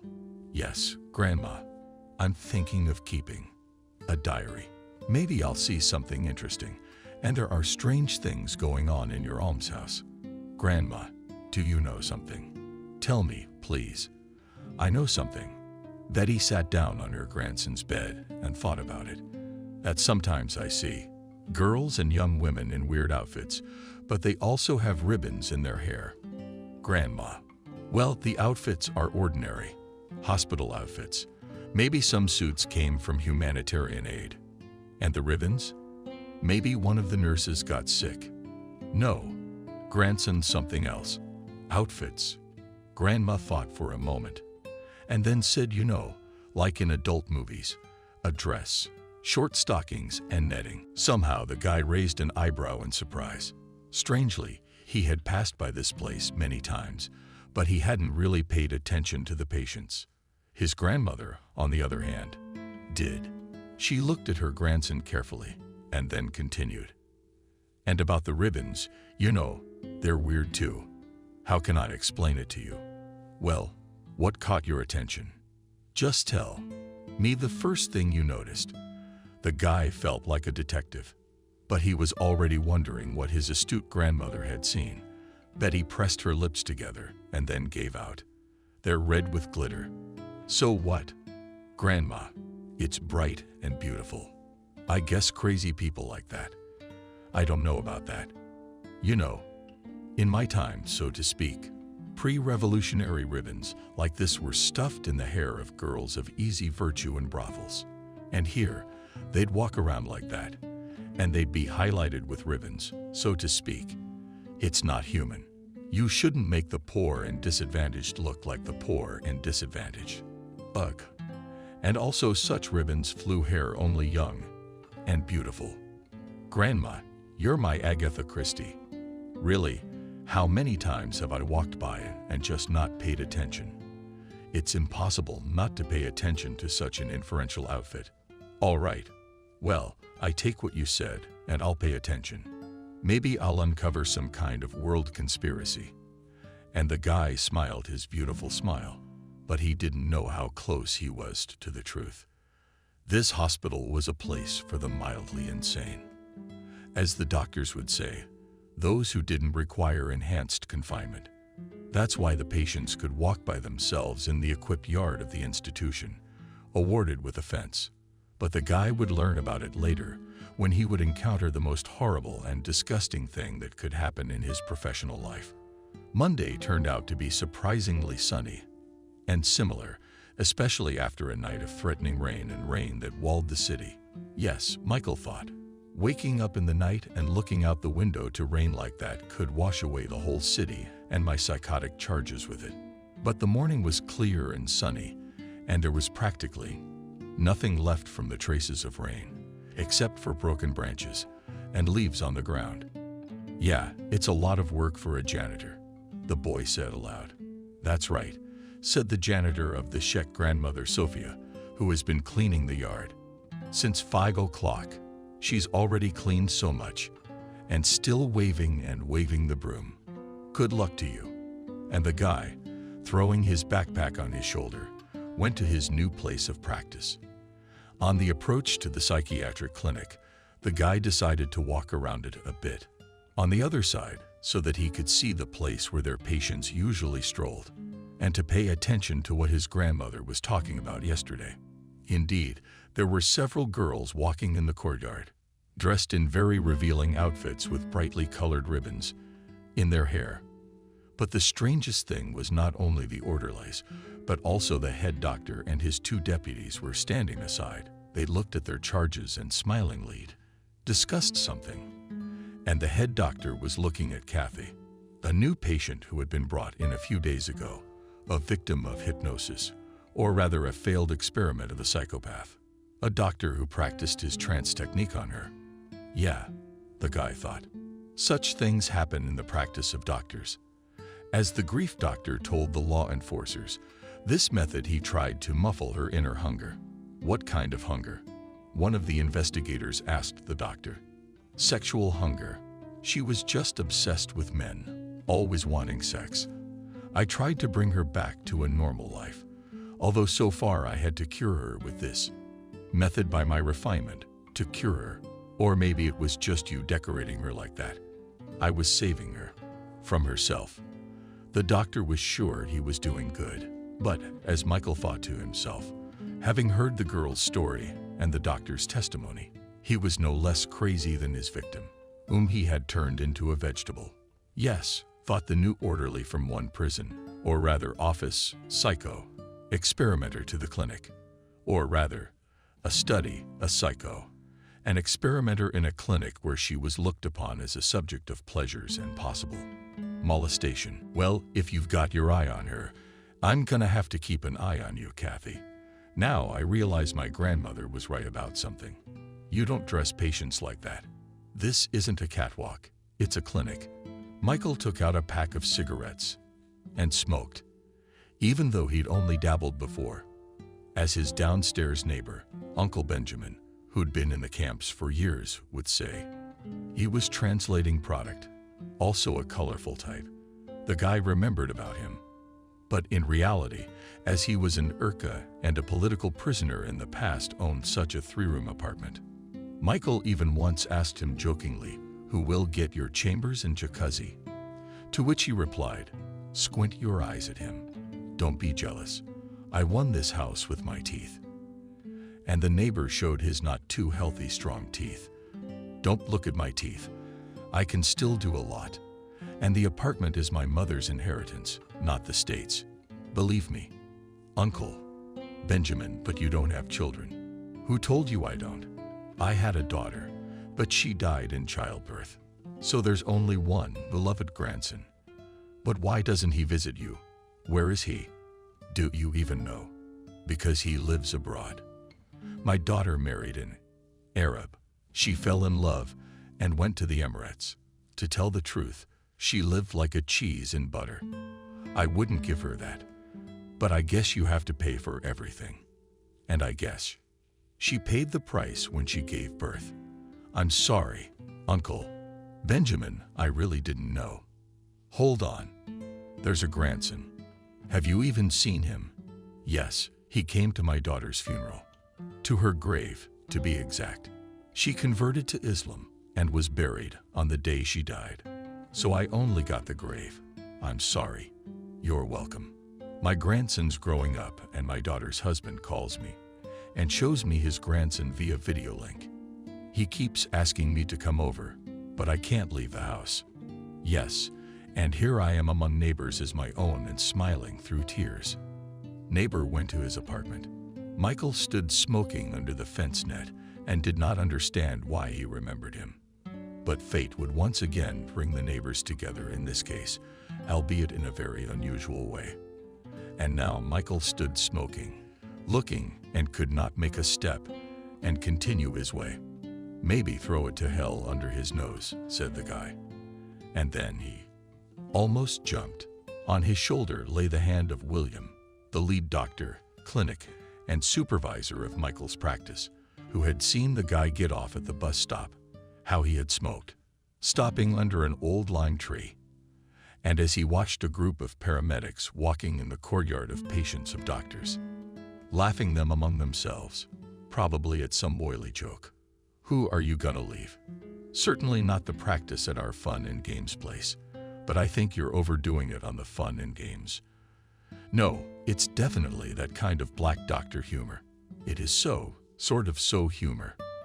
The doctor smiled and took his ward under his arm and led him towards the psychiatric hospital, slowly but surely moving him towards the horrors that were going on inside its walls.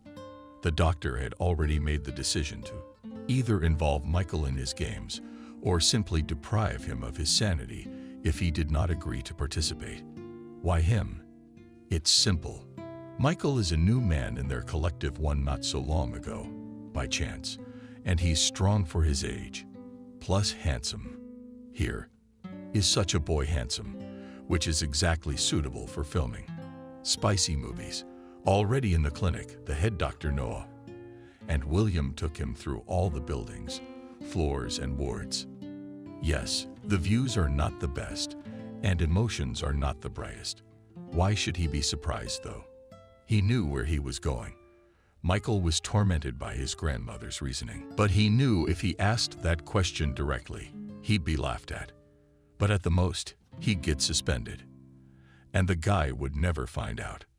Noah asked Michael over tea at the resident. There are all sorts of rumors about this clinic, in particular, mystical rumors. What do you have to say about that? Oh, Michael, you're a medical student, but you talk like a philology student who wants folklore. Or are you afraid of the ghost of the old empress or mother? The mother superior who drowned a truck in our pond at night. There's even a pond here. The boy's amazement was unparalleled. How long has he lived here in this town? I knew of clinics in the neighborhood, but the fact that there's also a pond. Remember the old movie about the Three Musketeers? Well, we have a lively pond just like that. It was organized by the previous head doctor. His wife worked as a landscape designer. So they set it up. We have a lily pond here. It's beautiful. There were fish swimming in it, but I guess our climate didn't suit them. They died out over the winter. But our patients don't care whether they're fish or lilies. And Ethan, an orderly with huge fists and a face resembling a tango arena, laughed as Michael's laughter made him shudder, and the doctors simply did not pay attention to him. And why do they tolerate such people in the clinic? Although on the other hand, there are some violent people who can't be subdued without physical force. Yeah, but Ethan's rudeness sometimes got to Michael, as did the thought of having to work with someone like that. Ethan, you show Michael to your office, where he can change his clothes, leave his things in the lockers and all that. He's only here for a couple months, so to speak, a couple months internship. But it's still got to be determined. Ethan nodded his head and waved his huge fist at Michael. Michael didn't show his displeasure. Let it be. A couple of months could be tolerated. And then he was promised to be taken to the second city as a staff psychiatrist, so he didn't worry about it too much. Michael obediently went down to the basement with Ethan and went to the very back of the clinic. Here, the orderlies had set up a room for a locker room and a kind of sports corner where you can hit a punching bag and play chess and dominoes. Don't be shy. Michael, take any locker that's not open. We have a lot of open seats right now, so let's get settled in. Why do so few people want to work at the clinic? Michael started asking questions from afar. I mean, who wants to hang out with a psycho? A lot of people think of it as a contagion. Being a psycho too. I just don't know any other job. Although at one time, just like you, I studied medicine. What did you study for? An orderly, that's what I studied. And my uncle put me to work here. My uncle. He's Noah. You've seen him. He's our chief of medicine. Good acquaintances, the boy thought, but he didn't say anything. Michael changed his clothes and began to get ready for his shift. The shift went relatively smoothly, and the next morning, the guy threw his backpack on his shoulders and left the clinic building. The sun was shining brightly, and there was nothing to portend any trouble, and all the things he had changed his mind about yesterday. Michael, it seemed like a fairy tale or fantasy. But really, what kind of fairy tales are fairy tales? We live in our developed world with computers, cameras on every corner. Even if there was something going on here, it would have been made public a long time ago. Michael, good morning. William called out to the guy and extended his hand to greet him and got straight to the point. How was your shift? Smoke. I don't smoke. Thank you. Yesterday it was just a dalliance, but the shift. Thank you. Everything went smoothly. William, can I make a personal request if I'm not interrupting something more important? Sure. Yes, of course. Anything I can do. Could you show me that pond you told me about yesterday? Wow. I guess you got caught up in the story last night. Come on. It's in the backyard. I'll show you around. I gotta be honest, you can't see it from the street. It took me a while to find it myself. It's so hidden, it's creepy. Is this place really inhabited? The center of Izhevsk. The doctor looked at him with a slight chuckle and said nothing, but waved his hand and led him deep into the park area of the hospital. Yeah, it's a bit of a wilderness, and that the most strange noise of cars from the street was not heard, although the clinic itself was located at the crossroads of quite busy central city roads.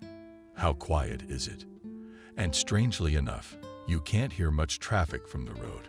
Yes, you're right, Michael. You've noticed it's quiet.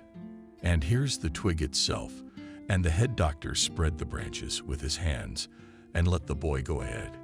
It's beautiful. Before, Michael opened a pond, laid out of stones behind burned black lilies, around which willows grew. And what was the most amazing thing? There were several statues in antique style of girls, hunting or carrying jugs on their shoulders. He had not seen such statues for a long time. Oh, it's beautiful. And notice the angle and the shot. You could even make a movie.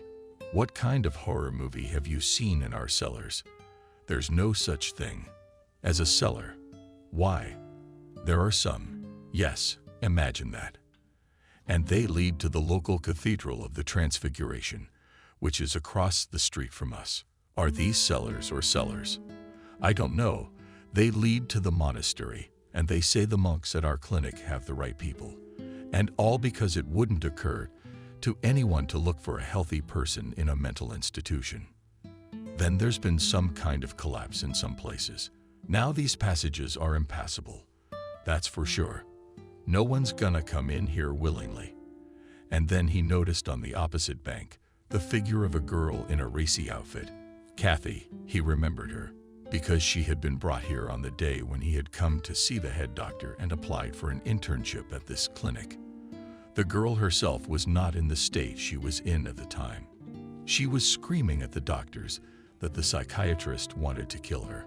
She's hearing voices and everything. That Kathy suffers from inner voices and a hypertrophied sex drive. Well, that's what her previous doctor said. Who knows? So far, the girl hasn't said a word. Why is she dressed like that? Short dress, fishnet stockings, ribbon in her hair. You know, Michael, it's one of my methods of letting the patient choose what they want. And by the way, where'd you get that outfit? That's a good question. Like many theatrical costumes, it was left to us by a theater. Exactly the theater. The director was jailed for some dark deeds, he and his wife. And the actors just ran away. And since the theater was near us, it's not a waste. And they were all dressed like royalty. Yes, imagining you as Henry Valois or Peter the Great. Michael, you're joking. But by the way, we had a wonderful carnival night here on New Year's Eve. And there was even a story about us in the paper. I hope it wasn't in a good context that a disguised Napoleon was walking around town claiming to be the real chief medical officer. No, we're all understanding people with a sense of humor. So we just hung around the Christmas tree. That one over there, by the way, by the entrance. And you know, people even took pictures with us on New Year's Eve. Yeah, that was fun. Thank you for the tour. I'm gonna go home and get some sleep. Thursday again for 24 hours. Michael, don't try too hard. You can't do all the work. You're a young guy. I nodded my head. But I thought to myself, no, I'm going to get you out of this. I think you're hiding something. Dear head doctor, but you don't need to know that. I had dinner tonight and sat down at the computer. Michael quickly made the first entries in his diary and then began to look for information about the local clinic. And indeed, there was a lot of information about it. Strangely enough, there was a lot of information about it, and with a very negative connotation. Murders, suicides, and strange deaths of both patients and doctors. Yes, there was a lot to work on and a lot to find out. But it was Kathy that bothered him the most. And he thought to himself, why not keep a sneaky eye on her room? The girl herself. Not without reason the head doctor was looking at her with such olive eyes. Grandma, the boy called out to his grandmother. Why did you shop like that? You won't let me watch my favorite TV show. What did you want? Grandma, I saw a girl at the clinic today. She was a victim of an incompetent hypnotist and suffered as a result. But that's not the point. She was wearing the outfit you mentioned, short dress, stockings, and a sash. Not surprising. One of your executives must have had their eye on her. I mean, she's new. She's a young girl too. I take it. So you're going to steal her? No, Grandma, I just want to keep an eye on her room. It's on the first floor, so it won't be a problem. To do anything, you have to have proof. That's what I'm required to do. Really, Michael, I'm old. I'm not going to play Sherlock Holmes with you. I'm more of a Mrs. Hudson. Grandma, that's not what I mean. Just cover for me in front of Mom. I'm gonna go over to the clinic tonight, stake out the windows, so to speak. I found a military A in Grandpa's closet. Okay, if anything, I'll tell Mom you're home already asleep. She's on call today anyway, so she won't be home. But you're my grandson, please. Don't get into any trouble. Okay. Michael nodded his head and poked the old lady on the cheek. He went back to his computer. What's going on at the clinic? How was your shift? The old woman was still interested in how true or not the rumors were. The rumors about the asylum. Yeah, Grandma. It's okay. I told you it was nothing like that. No, it's not. Our head doctor showed me the old pond on the grounds today, the one with the black lilies. Grandma didn't tell me about it.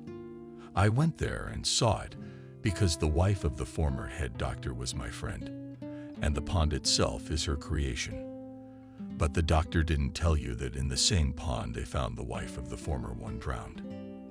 The guy shook his head, looked at his grandmother in surprise, but there's knee-deep water, and that's it. And this is the strangest thing. Her body was lying with her head in the water. She was submerged in the water, but her arms and legs were lying flat along her torso. They took a sturdy, adequate soldier and put her face down. That's all. And then they found water from the pond in his lungs. No signs of violence on the body. If that's what you're asking, it's odd that she came in, lay down, and swallowed the water to death. Drowned of her own volition. The guy was being sarcastic, but looking at the expression on his grandmother's face, he immediately faltered. Betty did not tolerate unnecessary words and jokes, and therefore immediately warned her grandson. Yes, Michael, death is strange. But if she did it herself, Then she had a reason, and maybe even her own husband is the same as your current boss's overbearing. There's nothing to cure them. Maybe, under the old doctor, he and his brothers also had fun with innocent girls, and his wife found out and drowned them both. So, what of it? Or maybe who drowned them? But really, she won't become a ghost of a ghost, will she? Maybe she wouldn't. But believe me, there's something scary going on out there. And I'll tell you honestly, this new girl isn't worth the danger she's bringing upon herself. Trust me. The Brotherhood of Doctors, it's like that. Everyone protects each other. And even if they do something to her, that you can get to the bottom of it. But understand, a doctor will not testify against a doctor. So get on your nerves and leave her in there. At least I'll get her out and save her that way. All right. Michael, don't yell. I hear you. I accept your position. But I'm trying to warn you. You're putting yourself in a lot of danger. I understand all that. That's why I'm telling you where I'm going and what I intend to do. Betty nodded and stood up, heading for the door. She was worried about her grandson, but she realized she couldn't keep the young and hot guy away. So the woman simply stood on the doorstep and turned and said to Michael, "What if you take Uncle Benjamin, our neighbor from the second floor, to help you? He's old, but he's lean. And with his criminal record, he'd be a big help. I'll think about it. But it's not a bad idea. Although I'll tell you right away, I'll have to see for myself, do some recon, and then I'll tell them what's going on. Even if I go to him now, what can I say? Uncle Benjamin is there in the clinic raping women and many other things. And he'll tell me. Prove it. Just words. And I don't really believe it all myself. Just because a place is weird and old doesn't mean you can't ring all the bells. Yeah, there's too many girls. There's too many crazy people. And there's too many masquerades. But it's all right." And the grandmother left the room, closing the door a little behind her. Michael leaned back in his chair and thought for a moment. Uncle Benjamin is a criminal, but the grandmother is right. His experience and his nose for crime might help him. And an extra set of hands and eyes can always help. But first you have to go and see for yourself, and then you can go to your neighbor. All right, let's get ready. Michael threw a flashlight and a bottle of water into his backpack. Binoculars with good German optics can take a camera. What for? Basically, there's a cell phone. You can take video and photos with it. Okay, that's fine for the first time. Anyway, I'm not going to go in there. And throwing it on his shoulders, Michael went out into the corridor and began to study. The sounds Betty came out of his room and looked at his offspring carefully. "You're coming." "Yes, Grandma. Don't worry. I've got the phone, but don't call. I'll call you if I need to. In the meantime, lock it up. I think I'll be on the train in a couple of hours. 20 minutes to get there. An hour and a half and back. 20 minutes. So look, it'll be 3 hours. All right. Grandson, but please be careful. If anything happens to me, your mother will rip my head off." Michael smiled at his favorite person and kissed her. He went outside. It was getting dark. What's so surprising? After work he washed up, then ate and slept, and now full of strength can and observe. The guy smiled, thought to himself that he should have gone not to the doctor, but probably to the investigators. Here is a confirmation of his words. A patrol car passed by and lit up the road with flashing beacons, but it alarmed the guy. No, not the car itself, not the flashing lights. It was the fact that the policeman stopped it around the corner and got out quietly, covering the door. They slammed it shut, as usual, quietly slipped through the hole in the fence of the psychiatric clinic, and went just as quietly, whispering among themselves. Wow. The cops are also in business, and the young medic's bewilderment had no limit. Did these columns, as his grandmother would say, come here too? Wow. Now, it's not just medical malpractice anymore. It's a group of gangs. And that's what he's encountered in practice. Come on, maybe he just made a mistake, and the police came here on a signal, so to speak, to check what's going on here. But still, these two were acting weird, uncharacteristic. Michael slowly went in the direction of the secret eye. In the fence jumped in the chassis, hiding behind the dense vegetation, and abundantly growing along this fence. That was a plus right now, and it wasn't exactly a starry night. So the guy slowly crept toward the ominous, overhanging park clinic. This 3-story old pre-revolutionary building was an eyesore in the city. It was going to be demolished long ago, moving the facility to the outskirts. But apparently, it wasn't worth it for the high-ranking officials to go there in search of hidden pleasures. "Come on, come in here," quietly said one policeman, and let the other one inside. The basement. Wow, they got the basement entrance open. I wonder who's on shift today. An old orderly with a long history of alcohol abuse, or Liam. Another one of the orderlies with a huge fist. When Michael himself asked about the door to the basement and the padlock, the head doctor secretly smiled and said, "This is the entrance to our basement paradise. And is it like growing marijuana there?" Michael decided to make a joke, but I guess the joke didn't work. The doctor looked at him sideways and said it wasn't pot. It was something else, but it's too early for him to know. Everything will show and tell later. And now they just let outsiders into this forbidden paradise. Maybe they are part-time. Security guards? Michael chuckled under his nose and began to approach the clinic building even more quietly. The windows of the wards on the first floor glowed with a dim light. It was the way the duty lights burned. And the light itself was enough to see what was going on in the wards.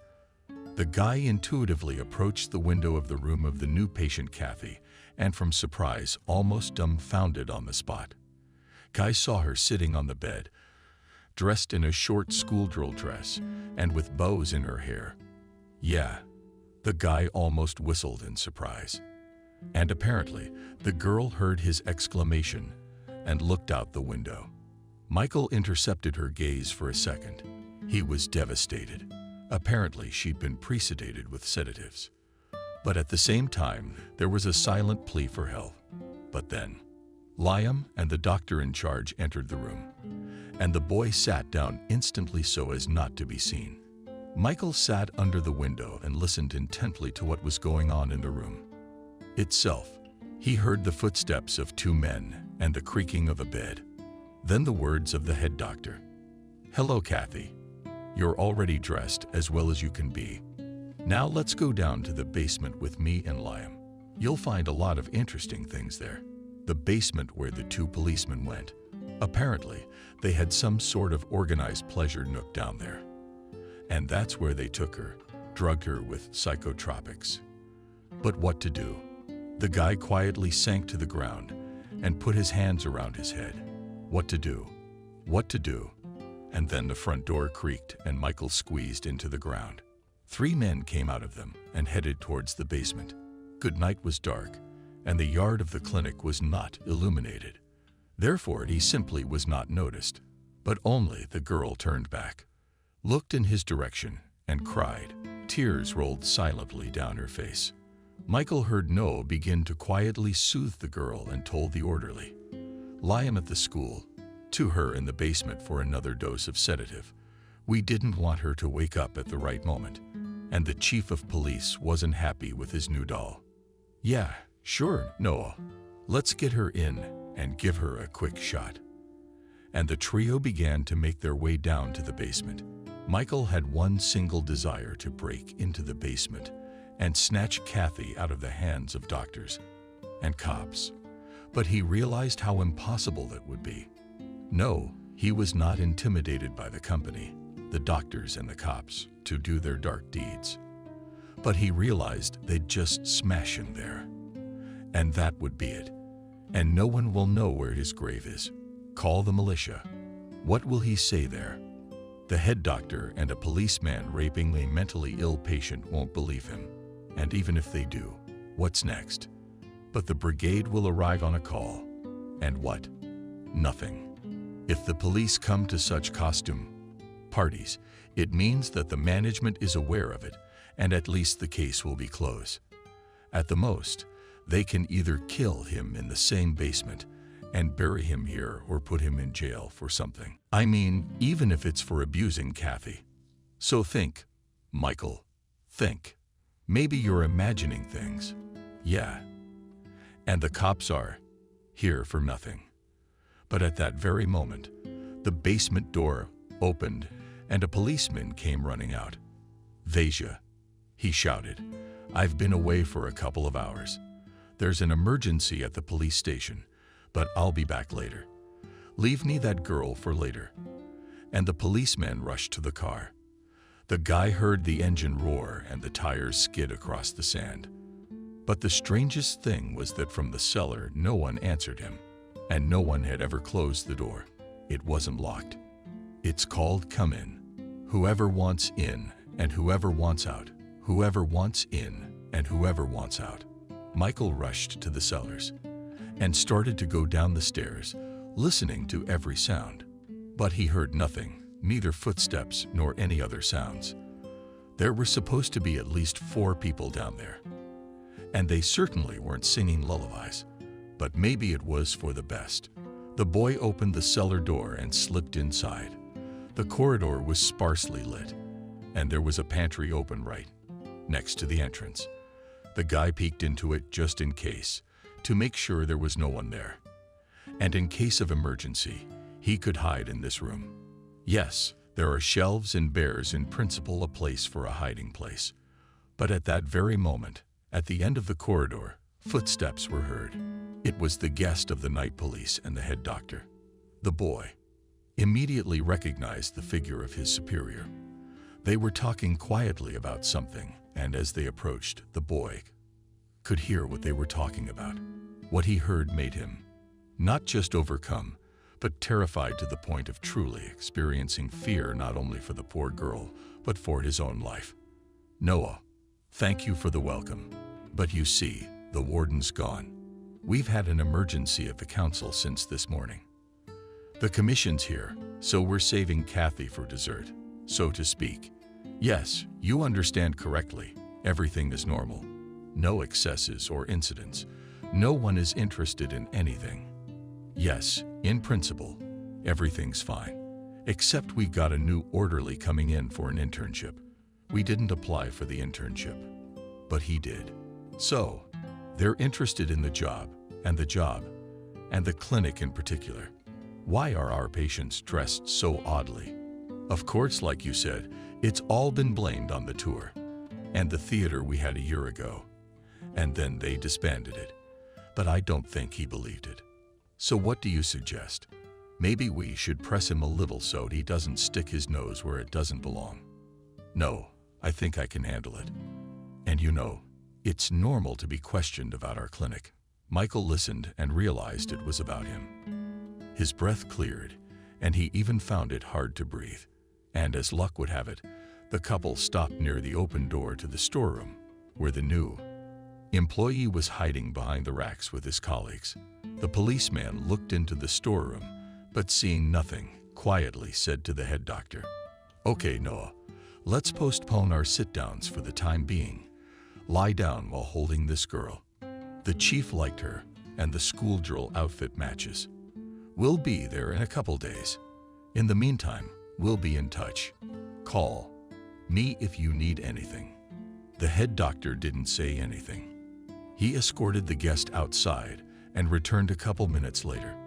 Michael, all these minutes, which seemed like hours to him, sat and did not breathe, although his heart was pounding frantically and was ready to jump out of his chest. And this breathing and heartbeat, it seemed to the lad to be striking a bell in the silence. But there was nothing he could do about it. The boy heard the head doctor pass by his cell and head deep into the corridor, muttering something to himself. After a few minutes, he looked out of the door and, seeing no one, slipped out into the street. He breathed in the cool air of the night and took a few deep breaths in and out and began to make his way toward the dead vine. At the fence, Michael walked slowly, not even looking around, being in slight shock at everything he saw. What could be going on in there? What did I see there? Nothing. Just heard the doctor and the cops talking about something. But I don't know what they were talking about. Maybe it's some kind of videotape as part of a police investigation. The guy was trying to drown out the thoughts that kept popping into his head. And he'd heard of costume parties like this a long time ago. But to have minds devoid of girls and women take part in it, there was no such thing. All right, who am I kidding? Trying to fool. There's definitely something going on in that basement that's scary and illegal. And it's got to stop. Poor girls. He didn't know what to do. He didn't know what to do. He'd have to go to Uncle Benjamin. That old bastard will surely tell him what to do, won't he? How? He'll help. The guy did not notice how he reached the house, how he went up to the floor and opened the doors with his keys, closing them quietly. Michael leaned against the wall and from powerlessness and experience simply slid to the floor. Grandma came out of the room at that moment and flicked the light switch. The bright light blinded the guy. And realized, "Grandma, why are you awake?" He tried to look normal, but apparently the expression on his face told the old lady everything. "Why? You want me to tell you why? What happened? Tell me." "You're white as chalk." "Grandma, I don't want to. I wish I was like this right now. Come on, go take a shower to wash off the negativity. Then we'll go to the table." I spared. "A cutlet, and I'll pour you one of my own." The guy did not argue, and simply went to the bathroom, pulled off all the clothes and scattered them on the way. When in the bathroom heard the sound of water, Betty collected the guy's things and threw them into the washing machine. "No dirt to lay around. I'll wash everything tomorrow." When Michael came out of the bathroom, there was a late dinner and a bottle of tincture on the table. The woman poured him a shot and handed it to him without saying anything. Nor did the grandson ask anything. He took it quietly and knocked it over. All at once. "Take the cutlets, mashed potatoes, salad. Let's eat." The guy sat down at the table without saying a word. He poured himself a second shot of olive and tipped it just as quietly and started on the homemade cutlets. He ate and thought, should he tell his grandmother of his suspicions? But Betty was not so foolish, as modern young people might think. I take it Kathy had gotten into the local psychiatric brothel and was simply being kept on psychotropic drugs. Michael chewed and nodded his head and simply couldn't drop a word. Not because he was eating, but because he was choked with emotion, and he didn't want to upset his grandmother. But his grandmother was not stupid and immediately realized everything as soon as his grandson entered the house. "You know, grandmother, there are not only doctors involved, there are also the police, and most likely, the very top. They came here today, twirled around and left. It's like an emergency in the department. So they didn't stay the night. And this girl." And then Michael shook from the experience. Tears rolled down his cheeks, and he couldn't stop. How could they do that? It's not just they're renting prostitutes, who know what they're in for and where they're going. And all this with mentally ill women. How so? "Michael, I get it. That's why I told you not to go there, but you wouldn't listen. And now you've got to figure out how to deal with it. You're not going to go to the police. You said it yourself. The whole chain of command is tied up. So what do we do? You can't go with a machine gun against everyone. You don't have to do it yourself. I told you. Go talk to our neighbor tomorrow. You know, the one below us, Benjamin. He's a thief. He's old school, I think. Plus, he's got a grudge against the police. So if he doesn't help, he'll certainly tell me what to do and who to turn to." The guy nodded his head and poured himself another olive. He drank and couldn't taste it. Slowly he digested all that he had seen and heard, thinking how he should proceed. But Babushkina's spit turned out to be quite strong, and already in half an hour the guy was pecking his nose. Go to bed, my sorrow. Tomorrow mother will come, and you with red eyes sleep. And then I'll cook for you for the evening. Pour the stuffed cabbage. With all this good stuff you'll go and ask your neighbor for advice. Grandma, thank you. I'm going. Michael only laid his head on the pillow, as he was immediately dreaming. He slept and did not dream. Though emotions so and so raged inside him, but apparently the young body could handle giving his head a rest. Indeed, he slept until almost lunchtime. And when he got up at 12 o'clock, he found no one home in the kitchen. All he caught was a note from his mother. Say, lunch on the table from his grandmother, stuffed cabbage in her purse, cash in the fridge in the back. We had a snack in Russia too. Michael went down to the second floor and called Uncle Benjamin's apartment. He didn't open the door right away, but he wouldn't let the guys in. Michael, do you want something? Uncle Benjamin, my grandmother gave you Golutsov, and he pointed to the bottle. And then I'd like to talk to you about a sensitive matter. The old one stomped on the doorstep. He liked Betty's stuffed cabbage, and it wasn't nice to say no to a neighbor. It wasn't proper. But he had guests he didn't want Michael to meet. The guy heard he had a stranger as a guest, maybe the lady of his heart, and he's here with his own problems. Uncle Benjamin, if I'm interrupting, I'm sorry, but can I come back later? Yes. Michael, I'm sorry, guest, come back at 8 o'clock. And here's Betty. A special thank you. Her stuffed cabbage is a work of art. Benjamin nodded his head and closed the door gently. Yeah, the stuffed cabbage and cash came in handy. There would be something to feed and drink an old friend. He came unexpectedly, and frankly speaking, the skull's visit surprised Benjamin and made him a little wary. And what does the skull need from old Kogan? And a vagabond. Yeah, maybe our old friend stomping on the doorstep for starters. Hopefully, the doorstep isn't where friends have a business conversation. Oh no, sure, come on in. Except there's nothing to buy. But I did not come here to eat. The restaurant will not feed. If you want strong tea with your girlfriends, I won't refuse. You owe me tea and my girlfriends. When Benjamin went to put the kettle on, the doorbell rang. It was Michael, but not the landlord. Neither did his guests know about it. Both were wary. But since Benjamin had long since retired and felt no guilt, he boldly opened the door. After talking to his neighbor for a few minutes, he returned to the room with the fools and the cash. Oh, I see the delivery service is working perfectly, joked the skull. Yes, in the face of the upstairs neighbor. He came in to talk some business. So I brought this to butter the old man up. But I asked him to wait till tonight. In the meantime, try these homemade stuffed cabbage. By the way, and cherry is a delight. The men sat down at the table, poured a shot glass each, and, having drunk, had a snack. And how not to drink, because it would make the conversation easier. Benjamin looked at the old thief in the law and quietly asked what brought you to me. You didn't just come 10 years after our last case. Yes, I did. And for good reason. I'll tell you right off the bat.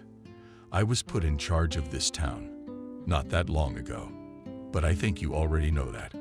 Now, I've heard rumors that young girls and women have been going missing in this town for the last few years. Well, you can blame it on anything, although all roads lead to your local mental institution. You know what I'm getting at? Yeah, I've heard bad things about her too, Benjamin said, and poured another round of shots. But how can I tell you, Skull? They're just rumors. You know, you can't do anything without proof. That's true. But in addition to the fact that young girls have been brought into this almshouse and treated for whatever reason, the cops have been frequenting it in recent months. They probably set up a brothel there together with the doctors and have fun there. And how not to party? It's a hell of a roof. Skull, are you sure? The old watcher nodded his head and threw a piece of fool into his mouth. He poured himself and his friend a shot for cream. What was there to say? Home-cooked food, still, that delicacy and luxury. And he, as an old thief who had spent most of his life in colonies and prisons, understood that. But that's not what we're talking about now. The daughter of a street Petersburg authority figure is missing. And so far, all roads lead here. You see, Alex's daughter is missing. Well, you remember him. He was on my team. Then he retired. He's got a family, but his daughter's missing. And all roads lead here to this mental institution. Yeah, and you said she could be in that Neuve house.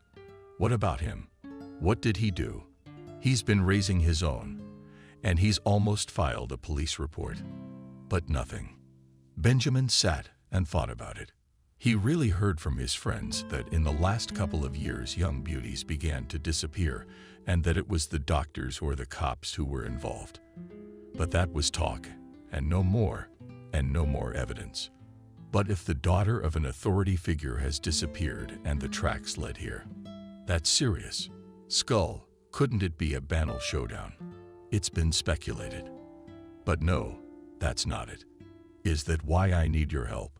How long have you lived near this fine establishment in this town? Take a good look, Skull. By the way, Michael, but the guy who came in the other day with these fools, he works there as an orderly. How does he work? I think he's been there a while. But I asked him. That's what we decided. But in the evening, Benjamin didn't even have to ask the guy. 8 o'clock sharp. He was already sitting in his kitchen and drinking strong and sweet tea, which the owner had brewed and put in front of the guy. Come on, complain. Who has offended? What happened? Yes, you see, I only have a son-in-law here. You know, I finished the basic course in my medical school, and now I'm practicing.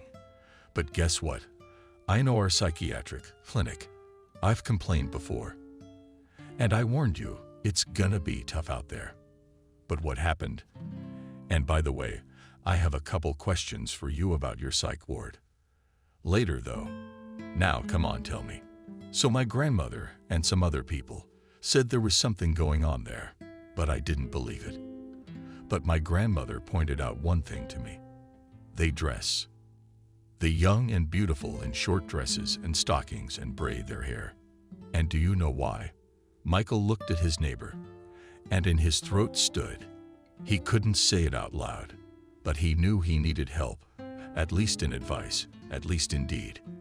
The old thief sat and looked at the guy, realizing that he not only needed to speak out and ask for advice, but the conversation itself was going in the right direction for him.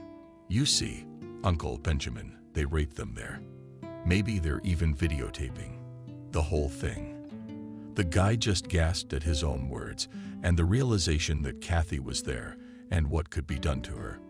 He took a breath and continued. That's why I came. I've heard about this clinic for a long time, but last night I decided to go and look around. But in short, Uncle Benjamin, I saw 2 cops going down to the basement, as well as our head doctor as an orderly. And they were taking a new girl down there. But apparently the cops had some kind of emergency, and they left quickly. But most importantly, I heard one of them telling our head doctor to leave the girl for later. The guy briefed me on the whole thing and looked at the reaction of the old tramp. On his face was read not only surprise, but also interest, especially a last news. Kathy was the name of the daughter of a street Petersburg authority who was considered missing or even killed, almost by order of the opposing gangs. And what does this girl look like? Tell me. I'm sorry, I'm asking you this for a reason. A friend of mine had a missing daughter. Her name was Kathy, and it all leads back to our town. Maybe it's her. The guy thought about it for a minute and started describing her in detail. But the most important feature the guy remembered was a scar on her left ankle. Then he listened and couldn't believe his ears. He knew the street Petersburg authority Alex and his daughter, and the very scar the girl had gotten, falling from a tree. His heart stabbed. Wow, that's how you find an authority figure's missing daughter. That's lucky. But maybe it's not her at all. Michael, Why don't you show her to me? But we'll go tonight, when the patients are out on the street. Show it to me gently. But in terms of what's being done to them, we'll have to get into that basement, look in the nooks and crannies. Can you get the key?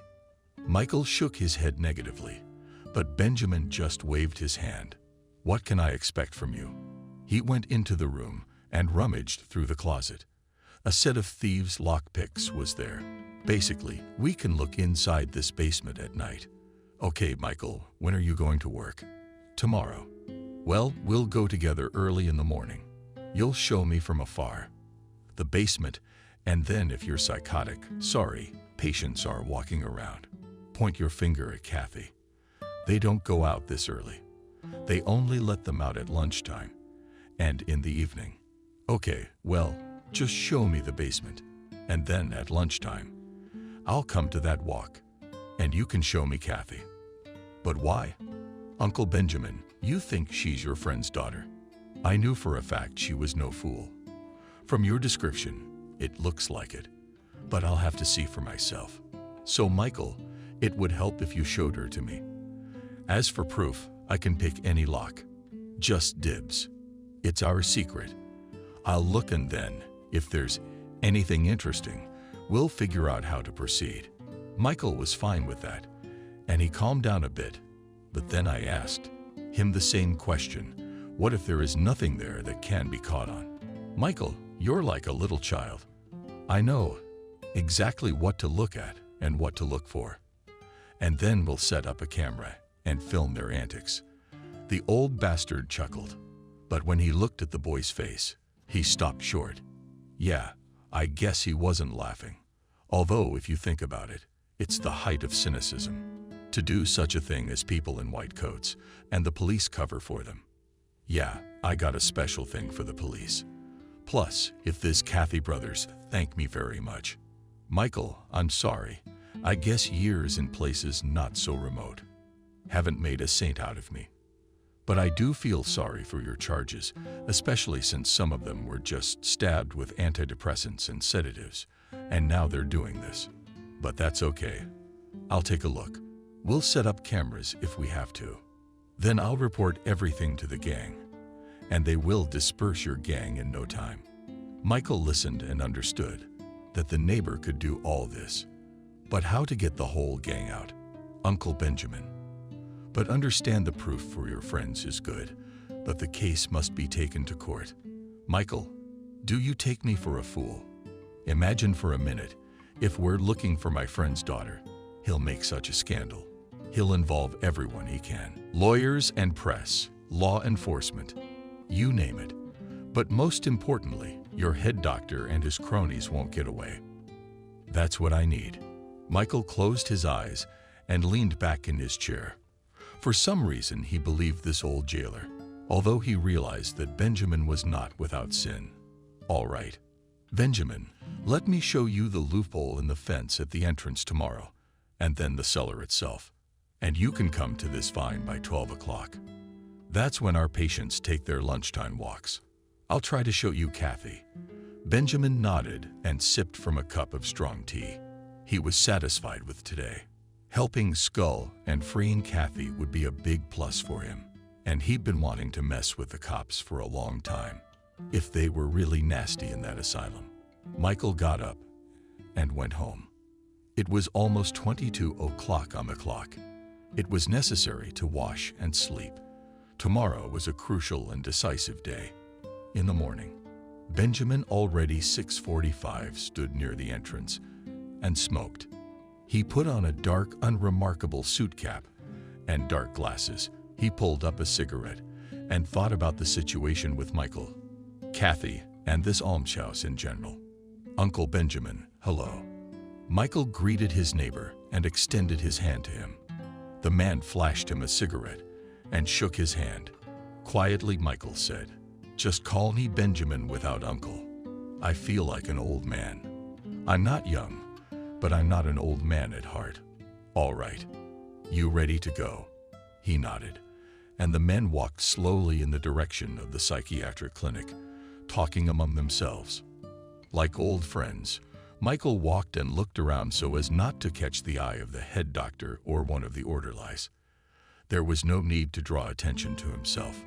Approaching the fence of the psychiatric clinic, Michael looked around carefully and pointed with his hand to the entrance to the basement. This is the basement, and there's an opening further along the fence into the grounds. Just right for you. Just right.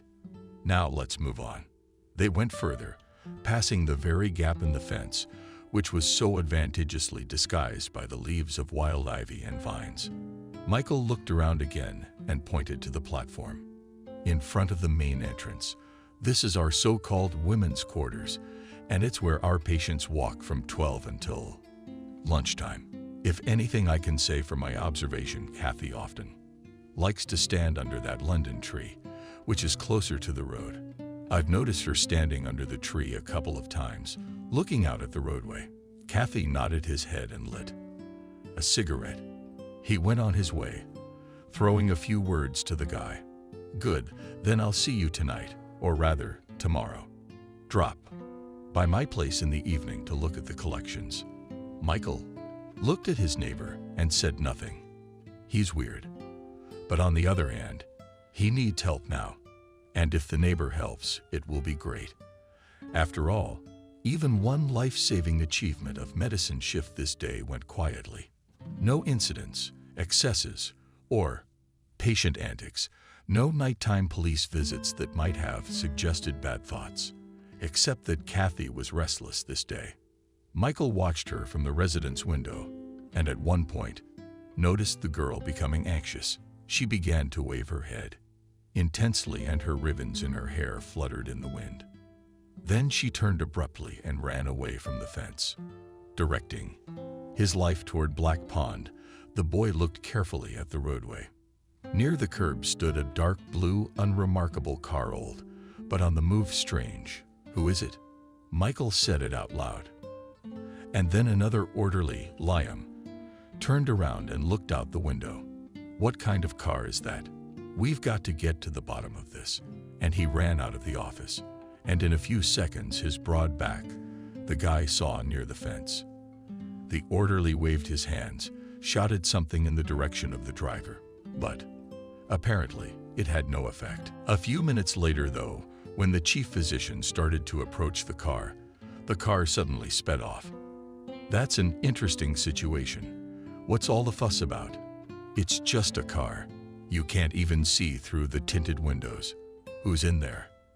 After a couple of minutes, Liam entered the office red as a boiled crawfish and started pacing the room back and forth. Michael at first said nothing, and then asked with the most indifferent tone possible, "And who was it in the car?" "Yes, you see, Michael, one psycho or psychos drive here under the fence and look at our patients. File a police report." The guy deliberately put such a provocative question, looking at the orderly and watching his reaction, but his face reflected nothing but anger and irritability. What's the use of these cops? They only throw up their hands. They say it's none of our business. No corpus delicti and all that. And we have to run around chasing these assholes away. Yeah, there's plenty of crazy people out there. By the way, have you noticed how new this is? Kathy's patient react to that car. No, I didn't see her shaking, and she stood there shaking her head, and then she ran toward Black Pond. Oh, shit. Why didn't you say something? And the orderly rushed out into the street. I wonder why he reacted like that. Michael became curious, and he went to the window. The orderly was standing next to the head doctor, telling him something. Then he pointed toward the pond, and they both went there at a brisk pace. This is interesting, thought the trainee, and quickly ran to the first floor. He went to the artificial pond, which enjoyed a bad reputation already on the shore of the notorious Black Pond. The guy caught a picture on the shore, sat Kathy, and swayed, and near her stood an orderly and the chief physician, and nervously smoked. Guy did not understand what was going on, so he approached the trio and nodding at the girl, asked Noah, "What happened?" "Yeah, you know, Michael. The first day Kathy almost went swimming in the lake, And when Liam said, "She ran here," I thought she had a craving for water again. So she'd have wet her feet in waist-deep water. How can I put it, Michael? Our patients are such that they can drown themselves in a spoonful of water. And her reaction to the car, Liam told me about, also surprised me. She never showed any emotion before.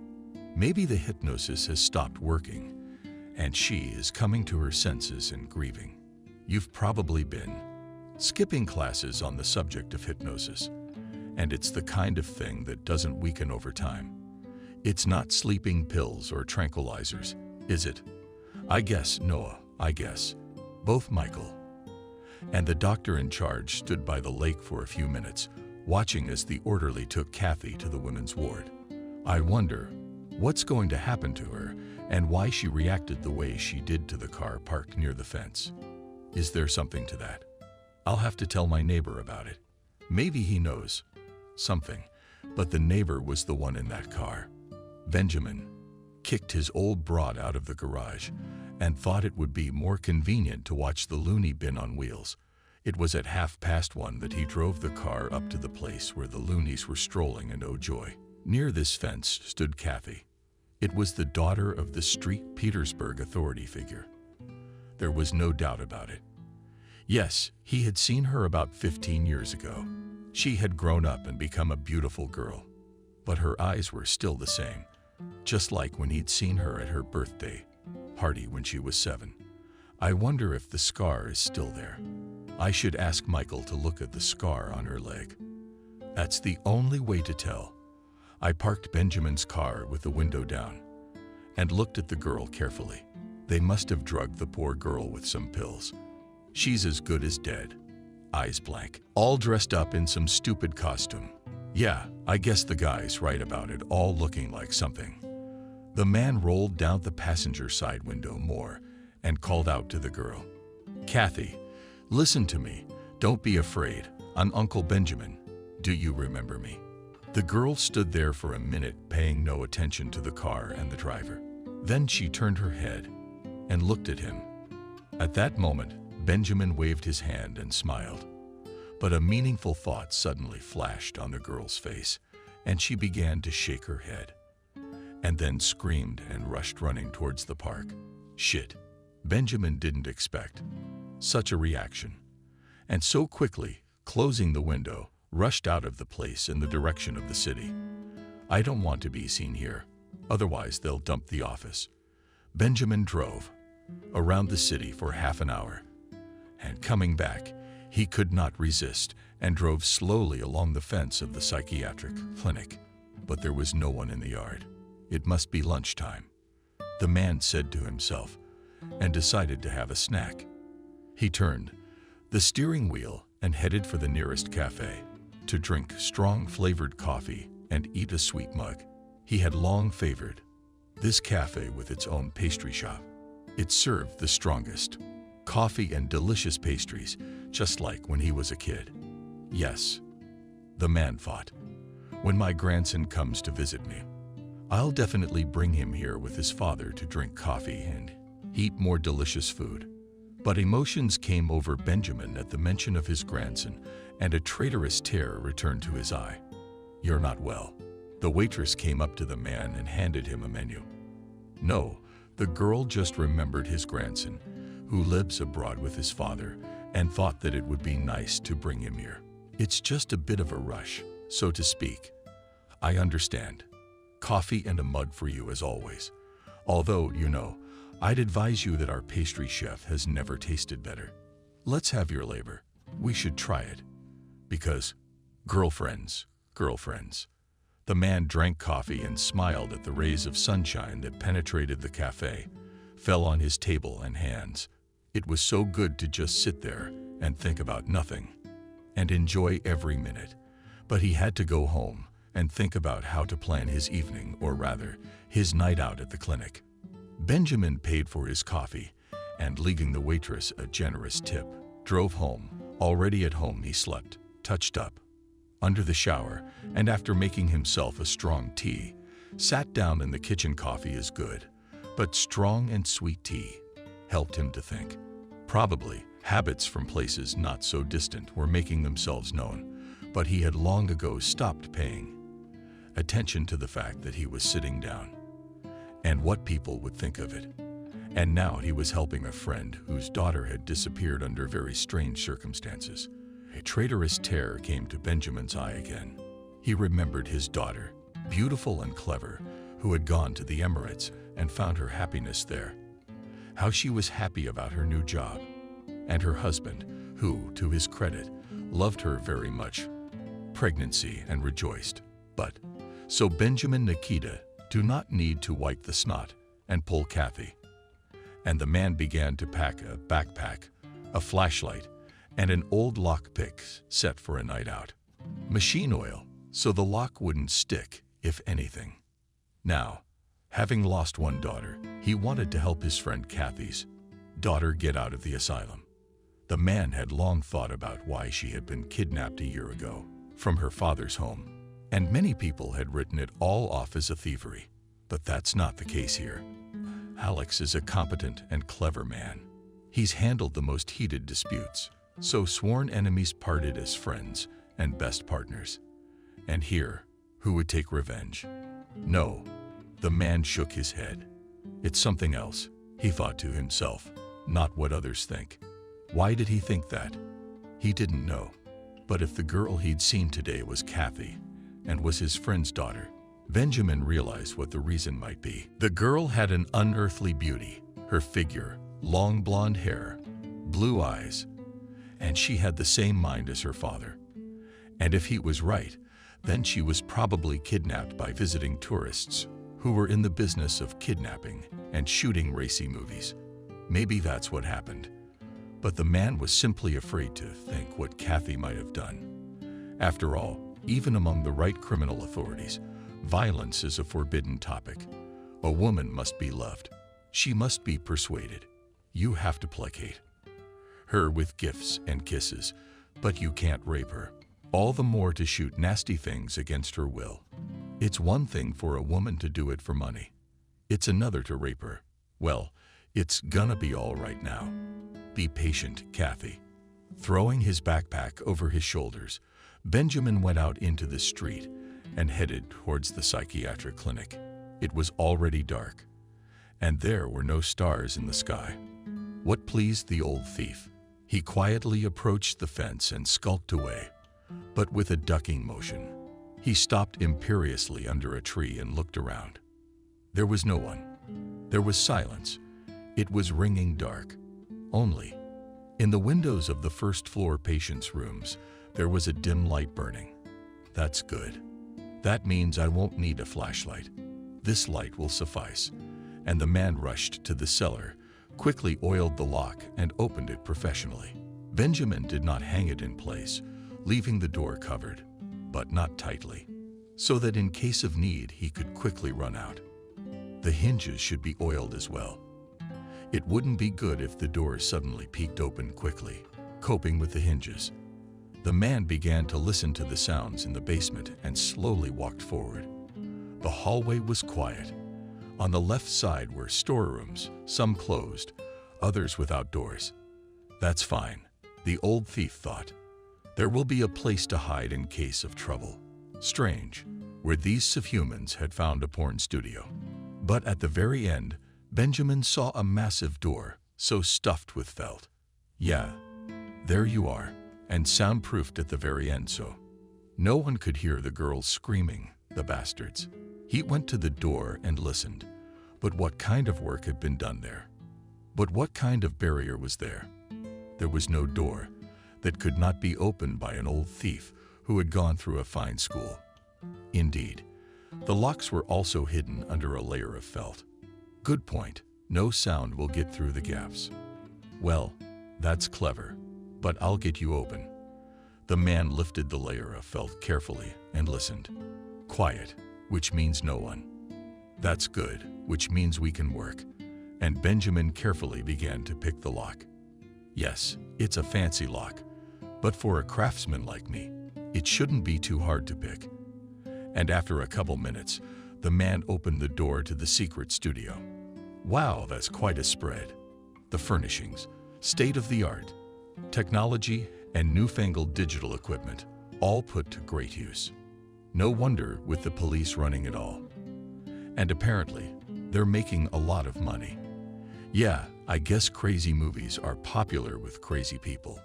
But that man heard how heavy doors, covered with his lacquer, began to open, and without thinking, Benjamin jumped under the bed. That's quite a situation.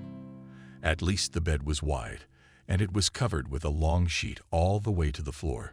Shit, thought the thief. What a fool not to listen to what was going on outside the door. So I got him. The main thing is not to suspect anything and not to search the place. But apparently the unexpected guests didn't suspect a thing. Oh, look, Noah's already opened the door. Didn't have to fiddle with the lock. Yeah, Stas. It's a nice studio. There's plenty of room for fun. And the man sat down on the bed and took pictures, and he laughed. Apparently, it was the cops Michael was talking about, who had been let in by the head doctor. So Benjamin quietly exhaled and listened further. Yes, boss. What are we going to do here? Are we going to film racy scenes? No, just participate. We got some local girls from the head doctor. So we'll try new things, boss will. It's not very exciting, but it's mental. I don't know what's on her mind. Would she bite or stab at the peak of pleasure? No. Yeah, well, it's a valid concern, Benjamin thought. But if you had a knife, you'd be so heavy. You'd be falling out of bed. You must be 150 pounds. And all that on a young girl. Ugh, that's disgusting. But what to do? So far, luck was not on his side. But then another man came into the room and said, "Sorry, Mr. Mikhailovich, I can't make it today. Apparently, it's either the moon or the stars. But our girls are on a rampage. Aha." Apparently, the head doctor tearfully apologizes for his wards. But apparently, the police, brass didn't like the news. And he's not happy. Noah, why is that? Or does the hospital no longer have the appropriate injections? We've injected a couple of times, and the girl sleeps well. Yeah, we've already injected them, but it's still wrong. I'm sorry. Come back in a couple days and I'll put them on hard shots. Then they'll be as smooth as silk. All right. The cop said grudgingly and got out of bed, walked towards the exit. But next time, there should be 2 or even 3 girls. The doctor answered nothing, but only closed the door behind his guests, locking it shut. After a few minutes, the thief crawled out from under the bed and began to look around. He decided not to rush out of the room, but to put his video camera here. He definitely needed proof of what was going on here. Kathy then. He can quietly get out of the room, but this office needs to be covered up, and he knows to whom he will send the received materials. To his daughter Alex. I'm sure he'd tear anyone's throat out. Quietly, looking around, only stopped her gaze on the partners who were closing the improvised window. So over there at the very top you can install a camera. Yeah, it was a good thing he had his introductions. And not too long ago, he'd been fitted with a mini camera that ran on batteries and turned on the recording at any movement. So, sweetie, put it up and film it here. And the other day I'll come and check what you've prepared for me and make sure the camera is in working order. Benjamin copied carefully his video, point, and check everything behind him and quietly left the room. He locked the door and quietly walked out of the basement. There was no one near the entrance, but still God protects him, said the nun. The thief said quietly and began to walk along the walls to the cherished fence. Going out into the street, he took and walked along the road, pretending to stroll in the picturesque. Cat, taking in his hands a pre-prepared bottle of beer. And even if he was stopped by the police, they would not be able to attribute anything but an administrative offense to him. Although it's not like breaking into a mental institution, but I'll get over it. And with a quiet step, he went in the direction of his house. Got to the house. Benjamin quickly for about 10 minutes and already in his apartment Having thrown off his clothes and stood under the shower, he exhaled with relief. Yes, I have not seen such a case since the dashing 90s. But the good thing is now there will be evidence and grounds to visit you, gentlemen in white coats on legal grounds, and smash your balaganza with all the proletarian hatred. We've had a night's experience, and the smell of a psychiatric clinic. Old Kogan went to the kitchen and made himself some tea. He had to think calmly about what he had seen and how to present it to his street Petersburg friend. The fact that they were making strawberries there, the man realized. And in principle, the camera will definitely record all the abominations. It's a matter of technique and time. But what about the girl who looked a lot like Kathy? You'll have to leave that to Michael. He works there, albeit as an orderly, but it would be easier for him to examine her under any pretext. Now, we just have to wait for the morning and for what Michael and I will bring. Benjamin turned off the light and left the cup on the table and went to bed. After all, the coming day also promised a lot of things to do and new information. It was necessary to have a fresh head to think everything over and make the right decision. Already, closer to 10 o'clock to the old thief at the door rang. Probably Michael, and he was not mistaken. Uncle Benjamin, I came straight from work to see you. May I come in? I've been waiting for you. I just got up and made breakfast. Give me my hands and sit down at the table. I don't feel like eating right now. Uncle Benjamin, do you have a lump in your throat? Our lunatics almost went crazy today. I don't know what happened, but they all went crazy. Some howled, others sang songs, and the women's ward all threw off their clothes. It was a restless night, I know. Michael looked at his neighbor perplexed, but did not ask anything. He sat down at the table and looked at the plate of scrambled eggs Benjamin had placed in front of him. I stopped by her lovely basement today and got into the spicy studio. And by the way, while I was there were visitors, most likely. Your Noah, the head doctor, and the police. But don't worry, nothing happened. First came the cops, then came your doctor and said that the patients are raging. So everything was quickly turned off. But it's not worth the wait. He promised them strawberries in a couple days. But I left the video camera there for now. I'll pick it up in a couple days. We'll see what's on it. And then we'll figure out where to go and who to show it to. By the way, did you check to see if this new Kathy patient of yours has a cross-shaped scar? Yeah, the night before everyone else. I was working on her, and I got a good look at it. It's a small one just below the kneecap. Benjamin nodded and smiled. So it really is Kathy. She had been found.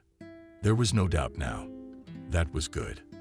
I'd have to get proof of the lechery, the doctors, and the police. Then we could celebrate. Victory. It's her, said Benjamin, eating scrambled eggs. There's no doubt now, but we have to wait a while. Let the camera capture everything, and then trust me, I know who to show the material to, and it won't go away. Uncle Benjamin, I realize you're a lawman, but it's one thing to have a criminal altercation and another. This needs to go to court. That's right, sweet man. What did you think? Gangbangers in black cars are gonna come in and shoot everybody, and that's it. No, we're just gonna show them all up.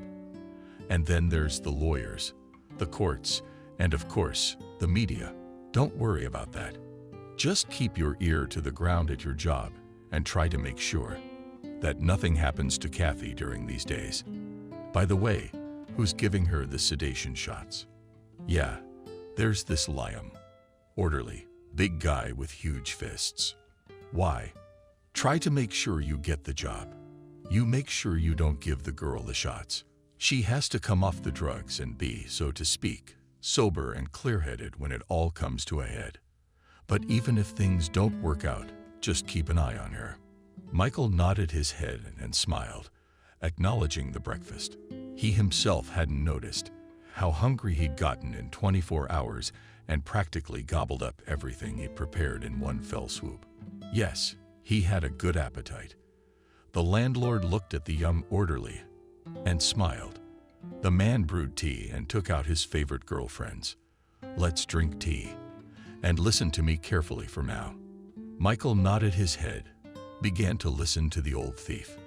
He told him that Kathy, supposedly the daughter of one of the street Petersburg authorities, it was time to close the studio, and his help would be very helpful.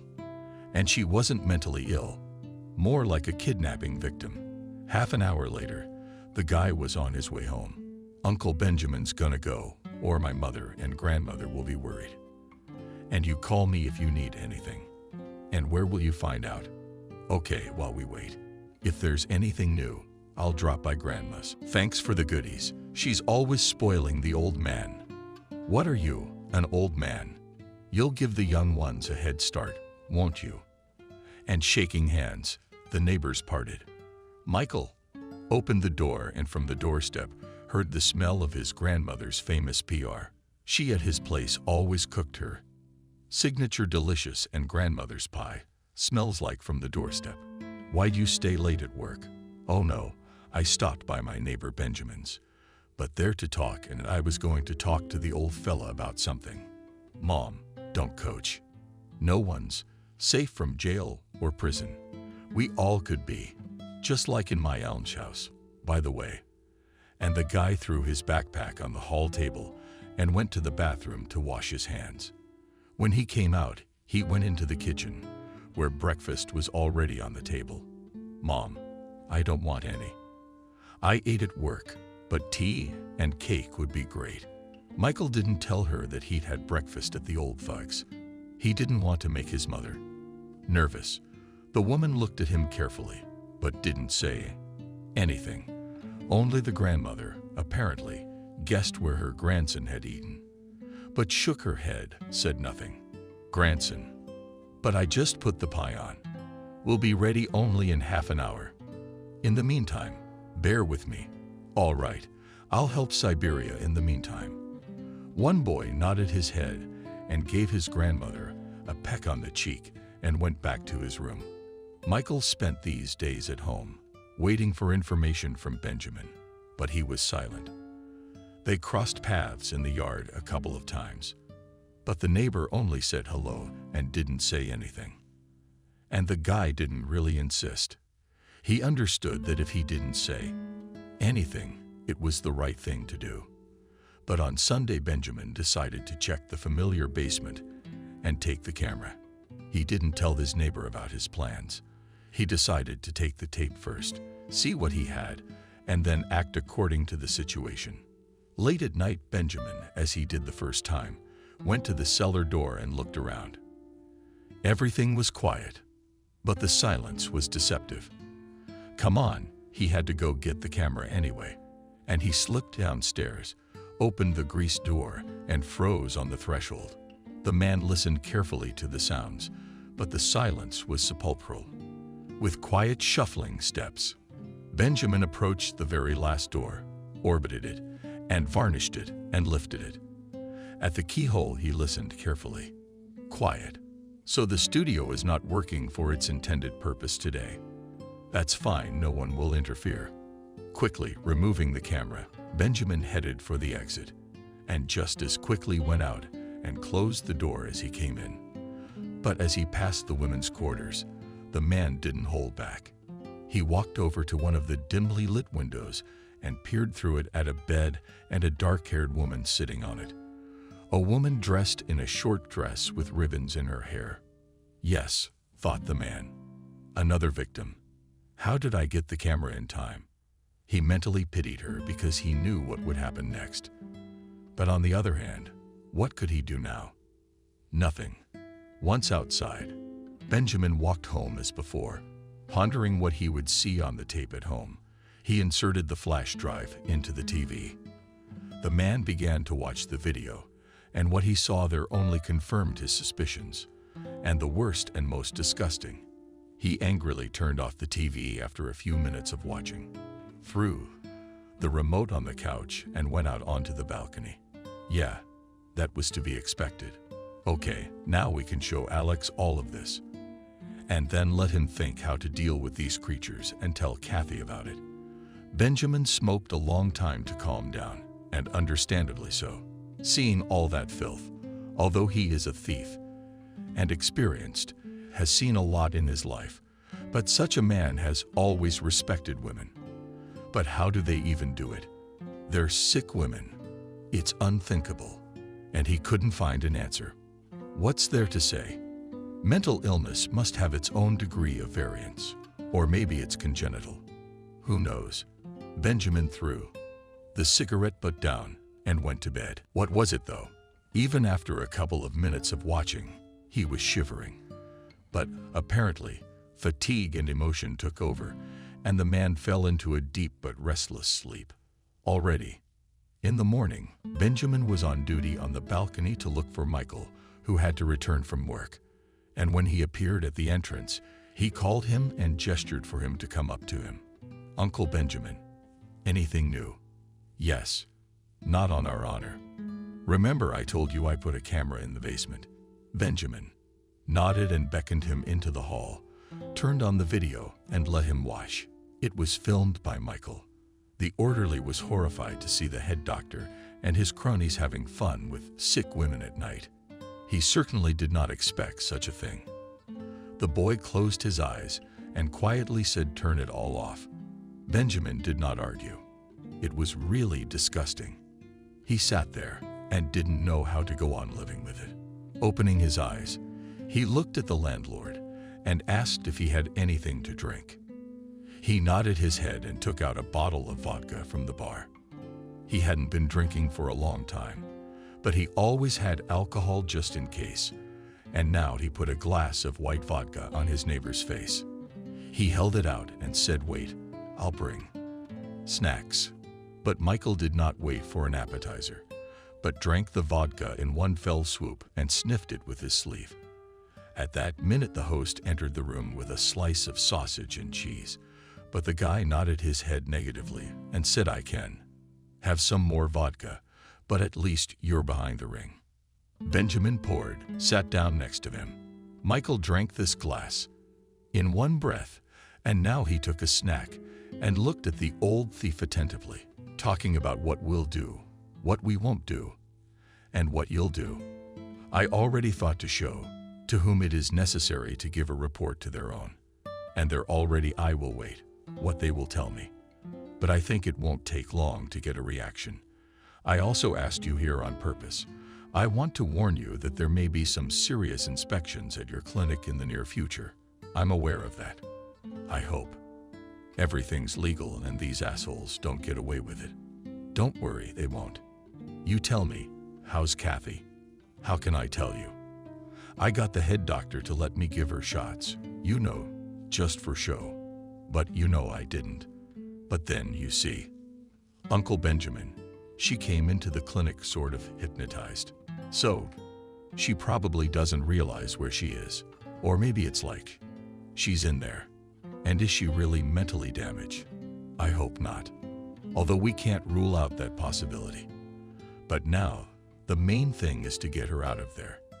And then other specialists will deal with her. And Michael nodded his head.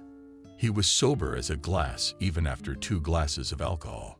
Apparently, the nervous shock did not let the alcohol to work.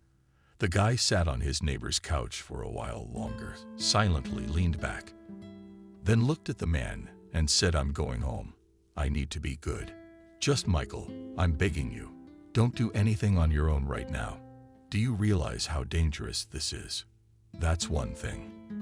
And secondly, you can't do anything on your own. You'll only make things worse for yourself and Kathy and the other patients." The boy nodded his head. He realized he was right. And it was stupid and dangerous to take any action now. All he could do was wait. But he didn't wait long. The very next day, he was summoned to work. "Michael, good morning. Is no bothering you? You've been summoned to work immediately."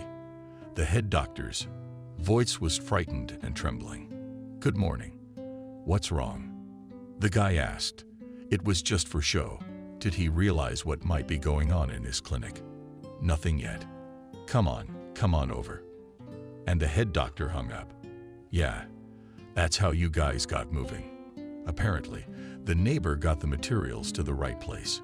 And now the guy quickly got dressed and started to leave the apartment when he was stopped on the doorstep by his grandmother. Michael, what are you doing up so early? The chief of medicine called. I have to go to work for my shift. So you didn't even bring any food? No, I didn't have a shift. There's something going on, and it's probably an emergency. Okay, then he slammed the door, and 5 minutes later he was at work. And what he saw made the guy very happy. A whole brigade of enforcers were crowding around the main entrance. Orderlies and doctors nervously stood and smoked in the distance, and patients were carefully taken out and put into ambulances. Michael approached the orderly Liam and asked Liam, "What is going on?" "Don't you see, OMON, we're raiding and cleaning up, and that someone is selling drugs. Go higher.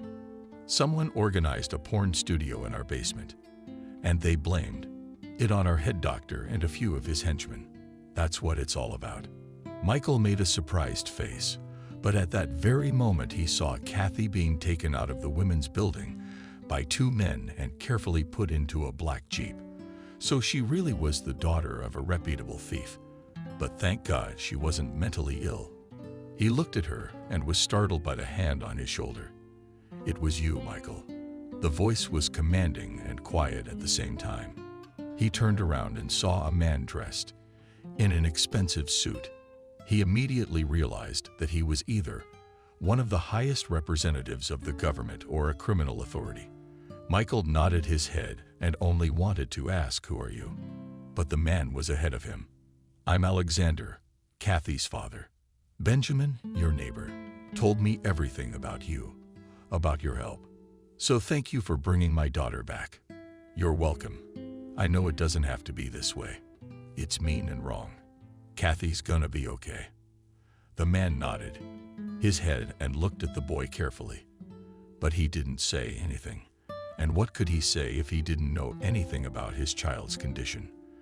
But God willing, everything would be fine. He just nodded his head once more, thanked him quietly, and turned around and walked to his car, which immediately sped away.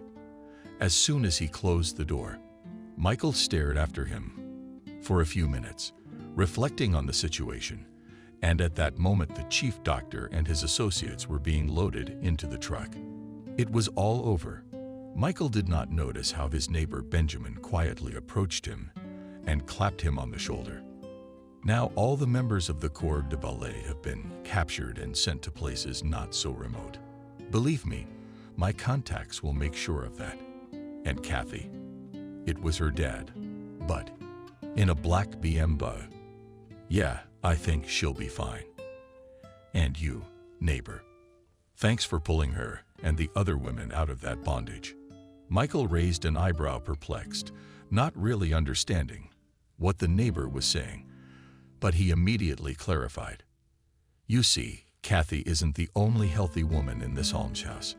Many beauties were just grabbed on the street and brought here under the guise of one or another mental disorder. And what was done to them next? You know what I mean. Now the shop's been shut down. And a special big thank you from my friends. The neighbor patted him on the shoulder and went home. And Michael stood on the street and smoked for a long time, realizing that there could be a great number of such clinics all over the country. After all, there will always be people like his chief physician, the chief of police, prone to such entertainments. But now, Michael realized that there was one less clinic of debauchery, and it was his direct merit. He walked home and thought about how a person's fate can turn out. Even take Noah, the head doctor, a respected man and an excellent specialist. But something drove him to such a crime. Kathy is the daughter of a wealthy father, albeit with a criminal record, intelligent and beautiful. She had suffered at the hands of non-humans who could simply stab her with drugs to the point of being a vegetable. But that's all in the past now, and his town can breathe easy. Oh, Michael, you got home from work so fast, lady. How's Grandma's pie cooking? The grandmother looked at her grandson and realized everything on his face. She smiled and put her specialty pie on the table, pouring her grandson some tea-flavored tea. The woman knew that now everything would be fine in this town, and certainly no one else would get hurt. And all of this was due to her grandson. She was proud of him, as any grandmother would be. After all, it is probably right to say that one loves one's grandchildren more than one loves one's own children. Betty smiled, and after patting him on the head, sat down on a chair and carefully washed her specialty pie with doctors like him flying in both cheeks. One could be calm for every patient, for everyone.